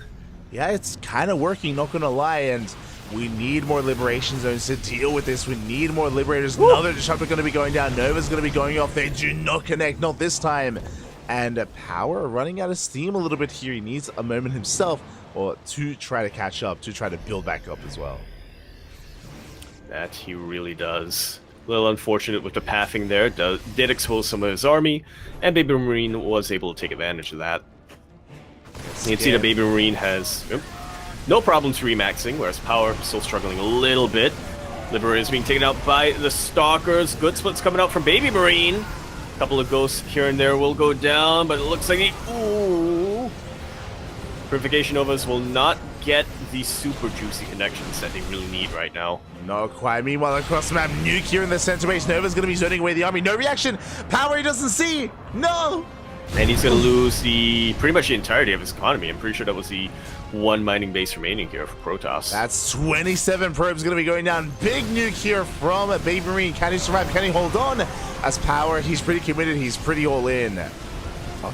Glibs. Yeah, he's got to be right now. The Liberators are being taken off one by one, but not before they are able to take out a lot of these Disruptors, honestly. Yeah, that was half the Disruptor count going down. Yeah, half the Disruptors going down, and that's still a very hefty ground army that Baby Marine has. Getting a little bit of a PP pause. Or a P pause. A PPP power pause here from our Protoss player, as he does need a little bit of time here. Looks like maybe something has come up. Now is a very, very dire situation, though, where Power, his economy is not as large as it once was. He's down to 53 workers. He just took a big blow to his own army supply as well, which is why you can see he's down in economy, down in army. Baby Marine has momentum, but if Power is given time, then Power can rebuild and remax. Yeah, that's a very big if, though. Very, very big if. I mean, he is behind when it comes to the worker count right now, but at this point, when we've mined out pretty much half of the map, does it really matter that much? So long as you're able to saturate the few remaining fresh bases, then yeah, I think Power can have a chance to bounce back here, can have a chance to rebuild his army. He had a Templar Archives. No, I guess he didn't. He's only now throwing it down. I just spotted it on the production tab, and I was like, oh, I guess Baby Marine was able to snipe it, but no, he just wasn't going for it. Yeah, just wasn't going for it here, and I mean, because of that, it's just so far away to get into Storm or get into Archon production. Like that Templar Archives is just a mile away here. And we'll see if Baby Marine is going to try and press the issue here, or if he does back off. Even if he did back off, I do think that he still can recover and he still can maintain himself. Really, our eyes are on Power to see how he does bounce back. Indeed. And it looks like whatever issue he's had has been resolved. Yeah, it looks like we're just waiting for confirmation. Yeah, for Baby Marine. Yeah. Indeed, we are. Go, go, says Baby Marine. And we're back. And the army's going to be racing back home. There's a ghost here in that center base. This is going to be cleaned up. It is going to be denied, as we are just going to be stuck at home here, just building on up. Meanwhile, Baby Marine, he's going to be able to remax. Like, he's not too far away from maxing out once again. That he really isn't, and he has more than enough production. He has more than enough of a bank to get back up and running, to remax, as he said. And not quite remax with the loss of that Ghost. There's a little bit of hiding there. Nice. Against the Purification Nova. Yeah, nice little bit. Looks like one of those disruptors is going to be going down. Looking at the units tab here, we are still on 6 disruptors in total. That's quite a lot of firepower here. 4 power. We'll see if he can push up this ramp. Liberation Zone is not quite set up. Yeah, and it might take a little bit too much time to set them up. It's got him on the ramp. Good splitting again by Baby Marine. I guess the supply and the production tab really tells you all you need to know about the situation right now. Baby Marine almost max, still able to produce units. Power not quite max, pretty far away from getting max, but even still not able to produce much of anything. Disruptors go down, huge nuke lands on a fresh base of power once again. He's all in, but I don't think he has much. I don't think he has much remaining in him as he gets sandwiched by reinforcements. Colossus goes down, and the rest of the army follows suit. Yeah, exactly. We lost that Colossus. We lost our disruptors. We're down to a handful of stalkers. The economy is in shambles. Nukes have been connecting, and power, he's just falling apart at this point. He's being pulled apart at the seams here. The army is falling. We're down to 1 stalker, down to 0 stalkers. Warping in 8 High Templar, morphing them all into Archons right now, but it's way too little, way too late. Baby Marine is max power. That's 60 total supply out of 200. Yeah, and I mean, as you're mentioning, like, Archons, they aren't the worst thing out there, but unfortunately, they're on their own. They can get EMP. They can be picked apart here by Baby Marine. Yeah, I mean, they're dealing with the stacked up Liberators, but then what about the ground army? Is the question being posed. GG is called. Baby Marine takes a 2-0 lead in this best of 5. Will be one map away from qualifying to the close qualifiers. One more map is all the Baby Marine needs, and meanwhile, Power needs to win this game moving forward here to have a chance to force the ace match to be able to have a deeper run in EPT Spring. Yeah, otherwise, he's going to have to get his own ticket to... It's Dallas this time, right? I believe so. Get his own ticket to Dallas, try to get something done in the open qualifiers, in the open bracket, which is going to be even tougher this time because that's also Cyril's plan. Yeah, exactly. It's going to be difficult to overcome that, and you want to get that that kind of qualification spot. You want to make it in towards that close qualifier. They're so close here, yet so far the pressure is on Power. Indeed. But can he power back? Can he power through? Can he hour? Excuse me. We'll see what he can bring to the table here as we are all filing into game number 3. Game 3 going to be on Alkion, and once again, one of the older maps. Yeah. Map that we have become very, very acquainted to in the previous season. Yeah, exactly, and we'll see how this all does come together here. Just making sure that we have all the correct casters, just making sure that no one has slipped in.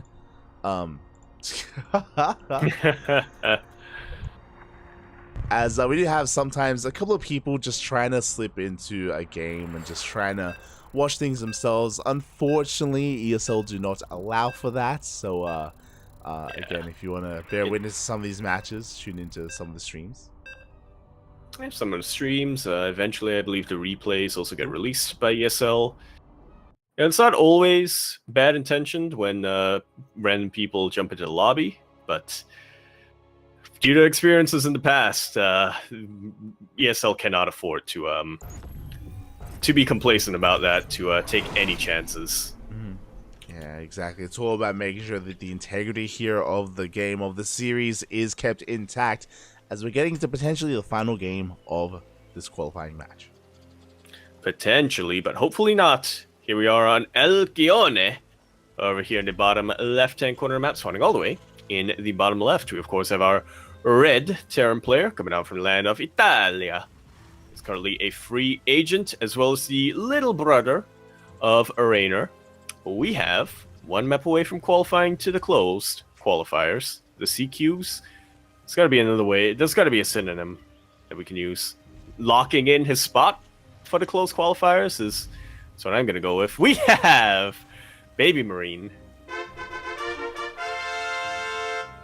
And spawning in the top right-hand corner, we have his opponent. We have the blue Protoss player. The pressure is on. He's down in this series 2-0. He needs to fight back here and now to extend the series, to have a chance at that ace match representing Hazard Esports. It is Power.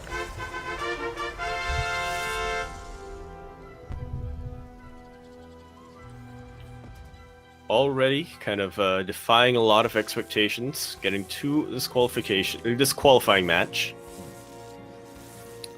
See if he can keep this going. He is one map away from elimination. Exactly, and I want to believe that he can bounce back here, as we do have a double gas opener out of Baby Marine, so it's going to be a faster factory. Of course, Power does confirm this. Meanwhile, what's interesting here is that we're skipping the first unit. It's going to be racks right into the reactor. Interesting. A factory expand as well coming out from Baby Marine. This is not very common in TVP. Yeah, so it looks like this more aggressive build is going to be potentially Reactor to Reaper Hellion. So a little bit more of an aggressive build. And there it is. Yeah, Reapers are on the way. Hellion's going to be coming out thereafter. And the scary thing about this build is that if we are unable to determine what's going on, if we don't get eyes on, or if we don't wall off, then we can go straight into a mineral line and we can go for a dive. Yeah, and as we saw in game number 1, those can be disastrous. Yeah, they really can be. Even if you wall off the Reaper Cliff, we can just head straight for the natural instead. There is a little bit of potential for damage here as Helium production has commenced.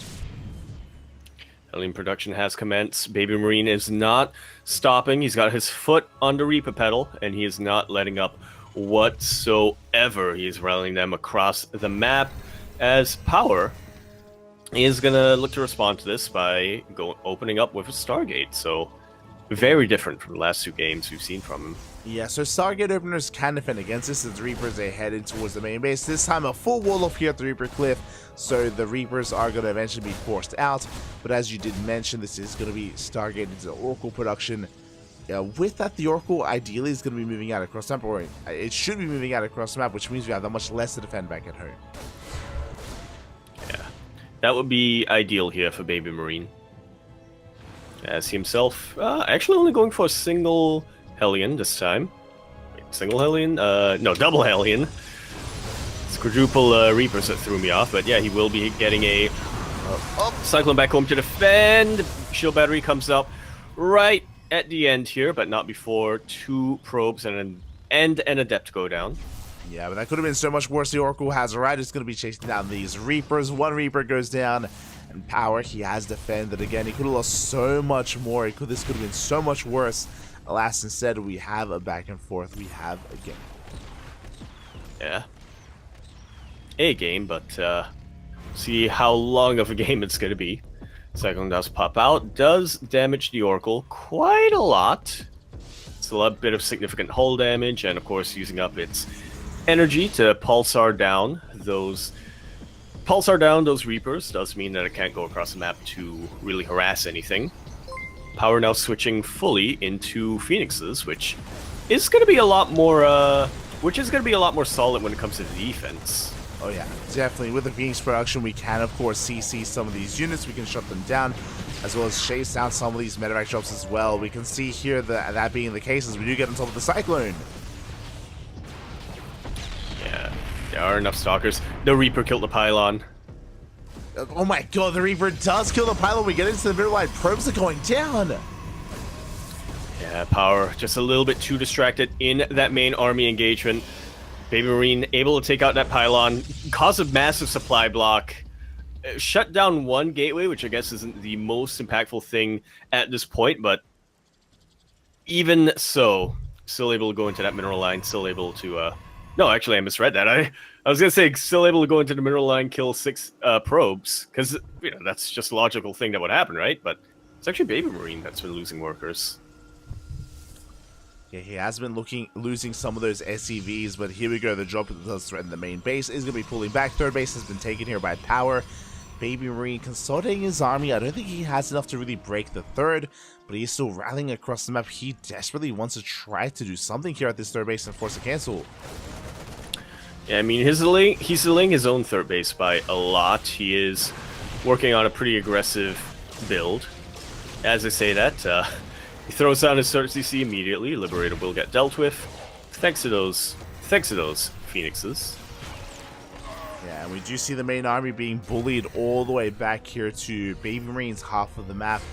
And yeah, he's gonna have to try to lick his wounds to get into a longer game. Power looking solid here for the first time in quite some time in game number 3. Yeah, looking pretty powerful. True. I do say so myself.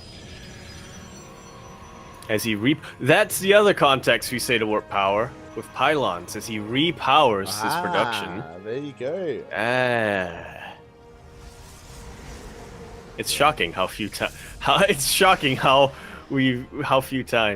the warp power is used in the context of a StarCraft 2 match. True.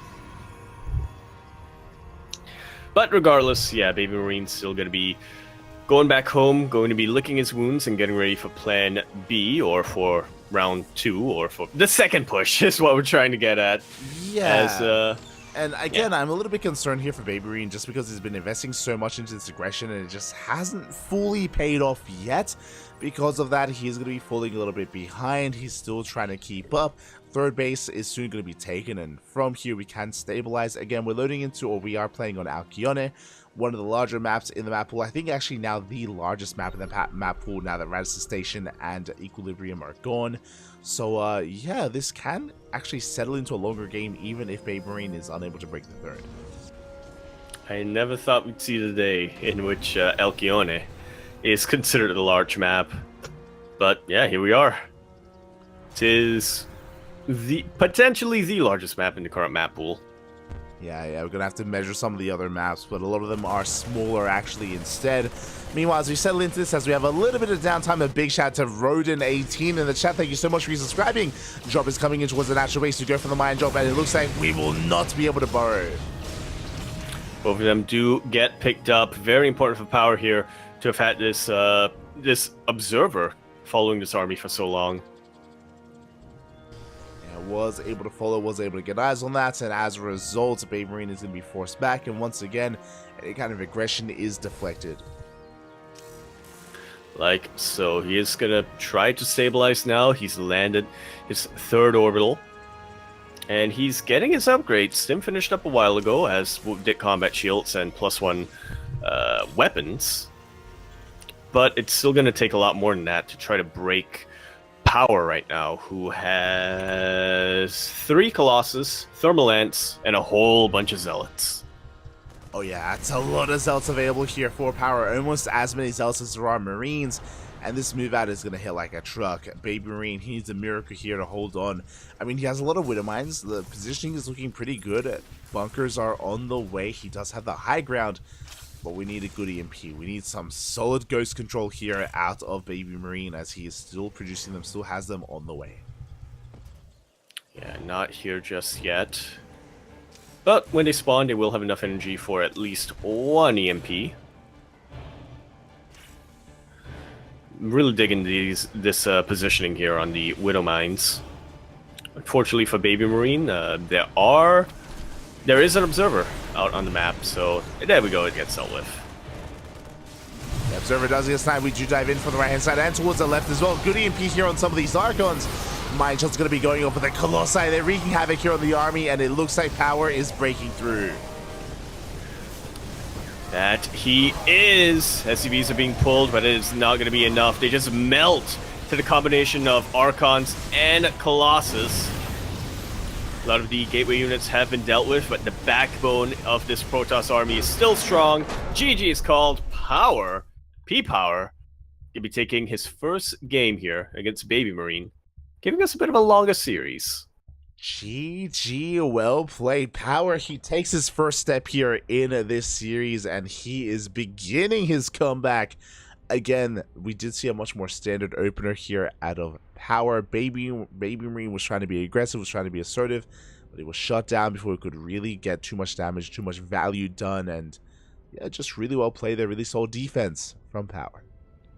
Yeah, time after time. I mean, his defense has been looking really great throughout this entire series. Even in the first 2 games, which he did eventually lose, he's consistently been able to push Baby Marine back. He has been able to defend really well. This game number 3 that we just saw was Baby Marine, I think, playing to Power strengths in that regard by going hyper aggressive right off the bat. So yeah, that definitely helped out a ton here for Power, and I have to imagine Baby Marine won't try to do something as you know, aggressive, or there's a less charitable word that I'm trying to think up of right now, Light, but it's not coming to me.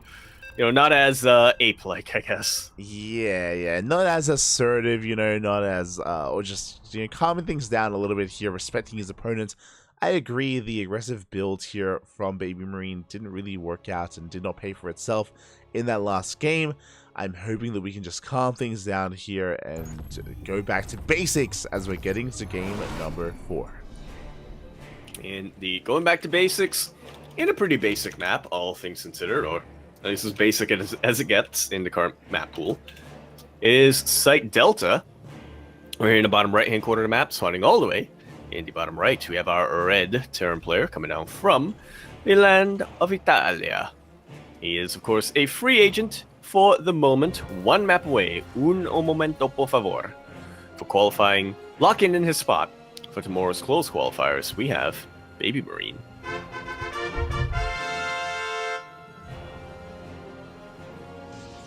And spawning in the top left-hand corner, we have his opponent. We have the blue Protoss player representing Hazard Esports. Putting a point on the board, he needs 1 more to force the ace match. It is Power.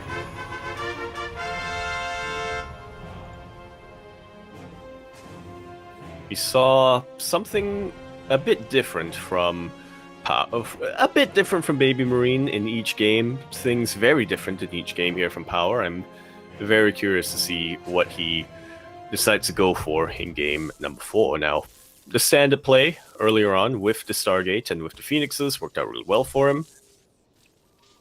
I have to imagine he'd want to, you know, keep that going. It isn't broke yet, so he doesn't need to break it. Yeah, exactly.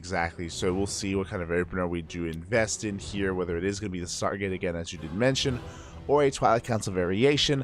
I'm hoping that it is at least not another Robo opener. I feel like it's a very unique build, very niche, and you can whip that out like once in a series, but yeah, we don't want to rely too heavily on something like that. You can whip it out once in the series, so might as well whip it out right off the gate. Come out of the gate swinging with it, you know? Speaking of, we do see a cheeky SCV here. Do you have a bunker behind the middle line? A Reaper is going to be on the way, and Power does not have eyes on this. This is odd to see here in 2024. So this was a lot more common a year or 2 ago. Yeah, exactly. And because of that, the bunker is going to finish up. With the completion of this bunker, we can't deny mining time here at the natural. The Stalker has arrived, but the Reaper is going to be able to dive into that bunker. It will give the Reaper extended range. The Reaper, of course, can just chill in the bunker while it regens health as well. It is only going to be a single Reaper here. There have been a few Terran players in the past who have tried to, you know, commit to Reapers and try to fill up that bunker, but Baby Marine, he knows that it's not worth it in the end. It's not really efficient. Denying this mining time is already going to be good enough for him. Yeah, denying mining time with only a single Reaper, pretty well worth it so far. Shield Battery is now on the way, and eventually we're going to be able to mine once again. You can see so much less mine time already. Shield Battery is late for Power, and as a result, that Stalker is taking a lot of hits. Yeah, there's some brilliant dodging coming out from Baby Marine as well. most of the time, or usually, able to dive into the bunker before the projectile actually lands. The Reaper will be able to kill the Stalker. Won't be able to stay in the bunker anymore as it does die, but that's all it really wanted in the end. Yeah, not a bad. Just wanted to kill its nemesis. Not a bad trade. Not a bad trade whatsoever for that Reaper here, as we're going to be selling towards a longer game. It is going to be Blink. We do have one gateway in the main base, one gateway with the natural, so it's going to be 2-gate Blink into a 3rd Nexus. So very economic build here from Power. Baby Marine, what do you have in store for us as we have opened up with a 1-1-1? Yeah, gonna go for a pretty standard mine drop as well. But he has committed to continuing to build Marines from that reacted barracks. He is now opting for a Liberator as well as a tank. So Baby Marine, once again, is looking to play aggressive. Maybe not as committed or as aggressive as that previous game, but yeah, he still wants to be the player to take the initiative. We're gonna have to wait and see, though, if he's gonna be able to get much done with this. Again, Power so far in the series has displayed some fantastic defensive play. Yeah, I mean, I like the fast tank production here out of Baby Marine. This will keep you safe against 4-gate Blink, for example. If it was more aggressive, we can see that, again, there's just a 3rd base, so Power, he's working towards the mid game. Meanwhile, Baby Marine, fast RTC. Very fast RTC here for the Terran player, so I do appreciate this, and he should be able to get away with it as Power is going for an economic build. Baby Marine doing something very similar himself. Yeah, doing something similar, but while being active on the map as well, going for a little bit of a multi-prong as he chills out here in the middle of the map. Widow Mines will burrow. Won't get too much connections, but I say that as okay. Baby Marine really wants one of his Widow Mines to connect with these probes. He is not satisfied with having to unburrow and pick up. Yeah, exactly. So far, I mean, we do disrupt the build here of Power. We do keep him busy in the main base at least, but Baby Marine isn't able to get any massive connections, unfortunately for the Terran player here, as he at least still has that one Widow Mine in the corner of the map. He can always try to dive in and get another shot off. Yeah, eventually in this game. I really like the bluff here from Baby Marine. When he moved out with his SCVs and one tank, especially since that's kind of what he did earlier in the series on Ghost River. I believe he was really bluffing Power and trying to say, hey, you should take this seriously, send all of your stalkers here, instead of having them back home to deal with a mine drop. Didn't quite work out for him, but I like that he went there. Yeah, exactly. You know, just trying to create an opportunity for himself. In the end, 3rd CC is now being taken on location. The Observer was sniped, so Power's a little bit in the dark as to what's going on, and behind this he is getting into eventually Colossus production, Disruptors later on down the line, and a big gateway explosion for charge lots. Yeah, just sticking to his bread and butter. Colossus Zealot has been a winning composition for him so far. Yeah, he's been doing it decently for himself here, trying to get into this army composition, trying to get into the rest of his Colossi, but the harass just does not end. Liberator here in the main base does nice some mining. Yeah, if only for a second. You could sense the frustration in your voice there, like, Liberators, they've killed one too many of your drones. Yeah, and it's still alive. They're still threatening the bases here for Power, and he doesn't have anything to do with it yet. Do you see Baby Marine moving out? Oh, heading towards the 3rd base, and where is the Colossus? Still halfway done. Even with one Colossus, it may not be enough to save the 3rd. Yeah, especially not, at least not if Power doesn't have enough of a buffer for it to keep it alive. Thermal Ant's still pretty far away. Widow Mine will finally connect with more than one probe. 2 of them this time. Gonna get 2 workers. The medevac does at least survive. The Widow Mine as well.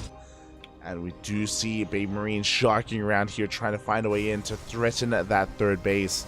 As Baby Marine, he's working on his own 4th behind this. Yeah, he knows that he's not quite going to be able to break power, but while he has map control, he might as well make use of it. So he's going to be throwing down at 4th and looking to overtake power in the economy. He's already up on workers. Ooh, and he is going for it, by the way. He's trying to find a way in, but so far power, he's able to keep up with the movement of his opponents. Tank's just going to get baited out. Only 2 tanks with this main army. Good amount of winter mines, a good amount of EMPs are going to be available as well, but it's going to be a tough fight here for Baby Marine nonetheless. Indeed, it is. Robo facility is super exposed, but here comes the Protoss assault. A couple of Widow Mines will not quite connect with the Hardy army. Ghost zoned away from being able to throw EMPs down on anything useful, really. Baby Marine going to be able to kite this back, but that's going to be the end of the push for now, at the very least. Yeah, a solid clean up there from power, as you did mention. Our Terran player here just was out of position, was not there to support his tanks. The tanks went down with the death of those tanks. That is the death of the push. Baby Marine is forced back home. And power, he's not looking in a bad position here, is now taking his 4th base. His 4th is a little bit late, I will say that, so power is going to take a while to really build up supply-wise, but he's on the road. Yeah, he's on the road. He just needs a car. He needs a Colossus. Yeah. A vehicle of some kind to take him to the end. To the end of the road, to his destination. There we go. And yeah, he does have those 2 Colossi, is moving out. I'm not so sure about this just because disruptors are on the way, and we just now have 1 disruptor. It'd be nice if we waited for it before we did move out, but we do see Baby Marine just trying to get eyes on where the army exactly is.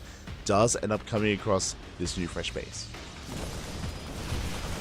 Yeah, we'll confirm the 4th. We'll get chased away. Actually able to take out 2 probes, so not too bad for him, but... Yeah, the main thing here is that Baby Marine does have confirmation of the 4th. I do like this from power, just keep it staying on the map. Like you said, he doesn't quite have the disruptor just yet, so it was going to be very risky for him. At any point, if Baby Marine caught eyes on that, he could try to go for a surround, but yeah, there's no reason for Baby Marine to be suspicious, so for power, you might as well just keep your army in a place where Baby Marine wouldn't quite expect, wouldn't be able to scan, wouldn't be able to confirm that's your army composition, yada, and so forth. Yeah, and we are getting to a decent disruptor count. This should typically force out Liberators, and we do have the Fusion going the way. That's going to be for Liberator range. Additional Starports are finishing up as well, but we need a little bit more time to really dive into that. We do see Baby Marine maybe over-investing into these Vikings. I mean, I say that, how many Vikings? 9 Vikings in total. It's going to be pretty good here for these 2 Colossi, as neither army really wants to clash yet. Yeah, both of them just kind of staying their hand. They both know that whoever takes the initiative here will be the one to suffer heavier losses. So both of them do have pretty sophisticated long-range armies that they're working with. Oh. EMP gets thrown down. 1 Colossus will not quite go down. Purification Nova is going to be zoning away the main army. The Warpism does die to the Vikings, though. There we go. The Colossus finally goes down. Yeah, we got a Colossus, we got a we got a War Prism as well, so not bad moves here out of Baby Marine, able to make the best out of a bad, or out of just what few units he has. The Vikings, they pop off. Now we see Baby Marine trying to outposition his opponent here, trying to catch out this army. A couple good EMPs, but unfortunately, Baby Marine EMP'd the Protoss army within range of shield batteries. A little bit of a run by trying to get things done. Poor Disruptor rallied into a whole bunch of Marauders into its death, really. Baby Marine about to get sandwiched here, but it looks like the meat... Ooh, I was going to say the meat of Baby Marine's army is a little bit too thick for this Protoss bread, but very, very key snipes with those Purification Novas. Takes out the Ghost, does allow the rest of the army to crumple. Yeah, exactly. The bread just a little bit too thick here, a little bit too good, as Power is going to be able to clean this up, able to shut this down. A couple of Medivacs will escape, but the main army has been dealt with, and now we're setting up for a big counterattack. Baby Marine, he did reset the Colossus count, that is true. He killed a lot of those Disruptors as well, but 3 Disruptors still do remain. And there's definitely a lot of possibilities going on with three disruptors. A lot of kiting potential until eventually you have no room to kite anymore. So, or zoning potential until eventually you have no room to kite back from. And Liberation has arrived, and that's quite a lot of Liberators here for our Terran player. It is going to be 9 libs in total. That's quite a lot, and they do have range on them as well. Gotta be honest, Light, I did not even notice that extended range got nerfed. Oh, it did end up getting nerfed here, and that is going to be impacting the army quality here of power. But more disruptors are on the way. Liberation zones have been set up, and pushing into this freedom zones, I don't see it happening here. Not anytime soon, not yet. And Baby Marine, he's holding. He is holding steady on 5 bases compared to the also 5 of power. About to be 6 from power though. Yes, he is going to be expanding here towards the top right. At the same time, he is pushing in, but at last, Liberation Zones do siege up just in time. Yeah, we talk a lot about the zoning potential of Purification Novas, but the zoning potential of, you know, actual freedom zones is a little bit higher. As we do snipe one of those disruptors here, we do have 3 more disruptors of the main army. Nova does go off. We have 2 Novas left. Which is not a whole lot when you're up against an army that has 8 Liberators. Baby Marine scans. He sees a bit of an opening. He is on the ramp, on top of the ramp, and he really wants to fight this army. He knows he can take a hit-on engagement. He just needs to nail his EMPs. Oh, that's a little bit of sandwich here. Yeah, but the Terran bread not quite thick enough for the Protoss meat, for the Protoss filling. Sounds like someone's hungry. Would you have a good chunk of Marauders going down to the right-hand side? Power trying to make his way through towards that national base for the freedom, though it has arrived. Ooh. Yeah, potentially a bit of a misguided blink up on top of this ramp. All of the disruptors go down. 2 more are coming in to reinforce, but they are uber exposed. One of them immediately goes down. And there's just not a whole lot left here for this Protoss army as more infantry starts to reinforce this for Baby Marine. A lot of probes went down across the map as well. To something. Yeah. Nuke is what it was. Yeah, it looks like there was potentially here as workers were going down. This one ghost going ham here towards the top right. And more importantly, we were able to sandwich the army. Baby Marine just luring the army in, was able to reset that disruptor count, cleans up most of the army. And suddenly, in a twist of fate, Baby Marine takes a supply lead. Yeah. You thought the bread wasn't thick enough, but there was 2. Yeah, 2 slices. Slices of bread. Those who don't know, Yaku did order food before the cast, and there's that nuke going to be on the way.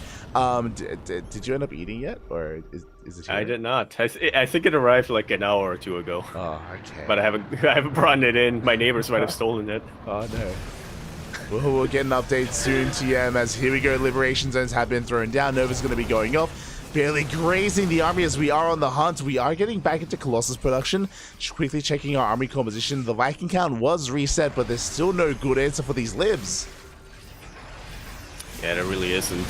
Most of the stalkers from earlier were taken out. Disruptors being sniped before Purification Novas can really finish and connect. And now power is starting to get backed into a corner. Yeah, exactly. No more disruptors, no more Purification Novas here, as it looks like we're snowballing out of control. The freedom is a bit too much, and Baby Marine, I mean, it was so good here of power to force an extended series here, to force more of a back and forth, and he was holding his own. He was even ahead of times here in this game, but Baby Marine has a solid lead, and he's not looking to let it go. Not easily, not anytime soon. Not at all. By the looks of things, you know, power's still expanding, still trying to gather enough of an economy to sustain enough production to get a larger army.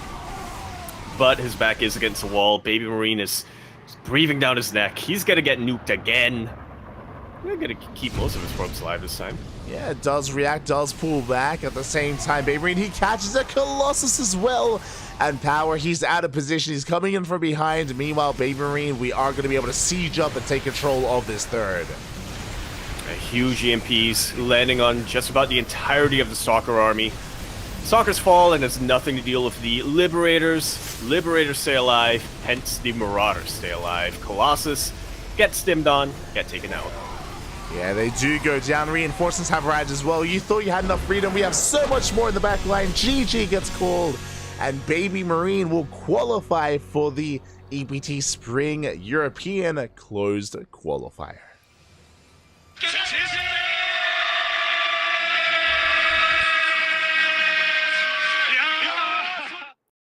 GG. Nicely done by Baby Marine.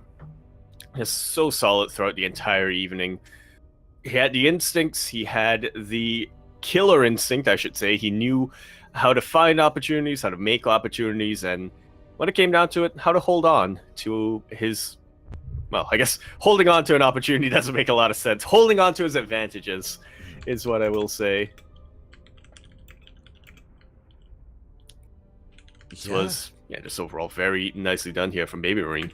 It really was nicely done, and congratulations, Baby Marine. It was not an easy run either. You know, Power as well as Cuckoo, they did make him bleed a little bit there, and even Replicant, you know, he was able to have a good showing as well against Baby Marine.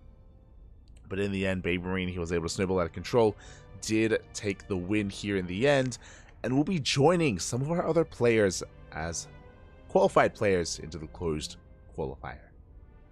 Indeed, as a lot of our qualifying matches have wrapped up. Looks like Spazzy Mazzy and Zhuge Liang went 3-2, which is, I would have expected nothing less from the both of them. But Spazzy Mazzy did come out on top. Will be qualifying. We will be seeing him tomorrow in those close qualifiers. Meanwhile, Bonan 3-0'd Trifax here. Bonan, who took out Sunset 2-1. And then proceeded to take out Trifax 3-0, will be advancing forward. We also have Deka taking out Larabaz 3-0, so that's another bit of a fresh face, bit of a lesser known player, I think. Going to be advancing, and we're going to be seeing more of tomorrow. Art taking out Hino 3-1. We'll be moving on forward. Rom taking out Snockstar 3-0. Will also be qualifying, and it looks like there are two more matches that are still underway right now. It is Exo Striker versus Sebedez, I think that's how it's pronounced, and Shameless versus Salamander in that final qualifying match. That's a big result, mates, as you just glossed over it, but Salamander took down Zane 2-1. Remember, we did favor Zane in that series, but alas, he was brought low. Salamander, not a player we see too often, not a player that we've ever featured on this channel, but has taken down Zane. That's a nice result. That's a big win for Salamander. Without a doubt. Something's in the air tonight, Light. A lot of fresher faces doing very, very well, and I absolutely wish them the best tomorrow, and ideally, in the regional, and ideally, onwards to Dallas as well. We're gonna be... no, my hat's far away. I'm not gonna go get it now. It's all good. Gonna be yeehawing our way in the summer. There we go. So, yeah, do wish them the best of luck. As you mentioned, there are still two matches that are ongoing, but they're mid-series, so we will most likely be wrapping up here, allowing those series to conclude, and I'm hoping that there is some coverage. I'm sure there is. Plenty of other language streams are currently ongoing, so hopefully there is someone casting that over on Twitch. Otherwise, another big result, of course, is Rom 3-0ing Snockstar. I would have favored Snockstar a little bit there, so that's a big win from Rom getting the 3-0, so very well done. Congratulations. Likewise, Bonan, a much more unknown player. Yeah, Bonan to take down Trifax. That's, I would call that an upset. That's 3-0 as well. Absolutely, yeah. Big win. Yeah, like taking out Snockstar is one thing, or rather taking out Trifax is one thing, but taking him out in a clean sweep, that's not at all what I think any of us expected. Least of all us here in the CranKy Ducklings. We've been able to watch and follow a lot of these I almost said Protoss players, Polish players, in the past couple of years through eSpot, eSpot, and H4OS. You know, all the Polish lands that have been coming down.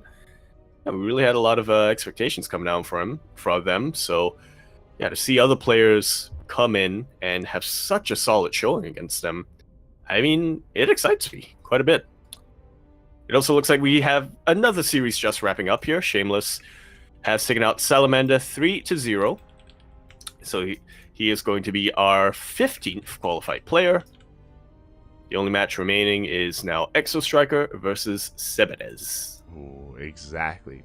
So we have that one series left. Again, Shameless was going to be coming in as a favorite player. And congratulations here to him, as he's going to be able to make his way through and make it into the closed qualifiers. As you said, just the one series left. Otherwise, we are done. We are done here for the night. We're done here for now. I'm going to be taking a short break, quickly just double checking when the Americas qualifiers do begin. As double like checking. 2 hours. Yeah, in 2 hours time we have the Americas qualifier. And it's tempting. It's very tempting to try to stay up for it.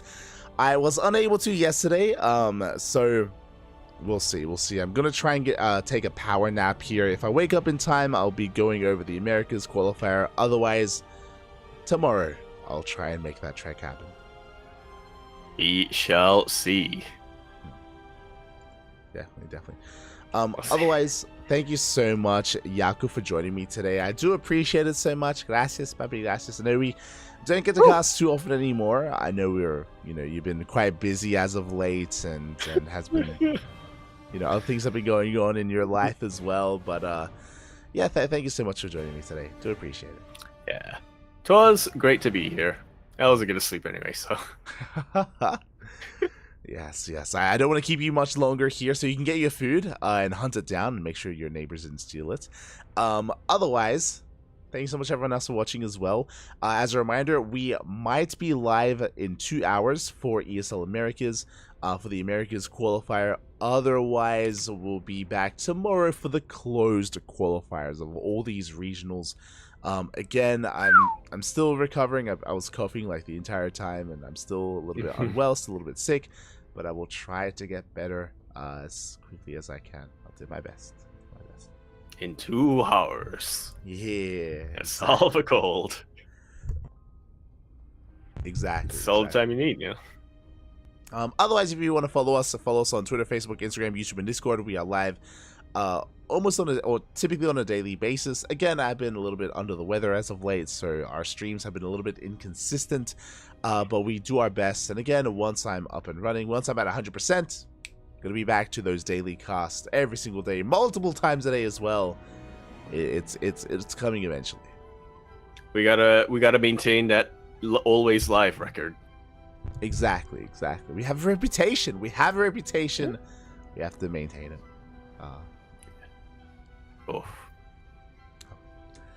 Otherwise, thanks for watching. Yaku, do you have anything you want to say before we head off for the night? Probably. I can't think of anything to say though.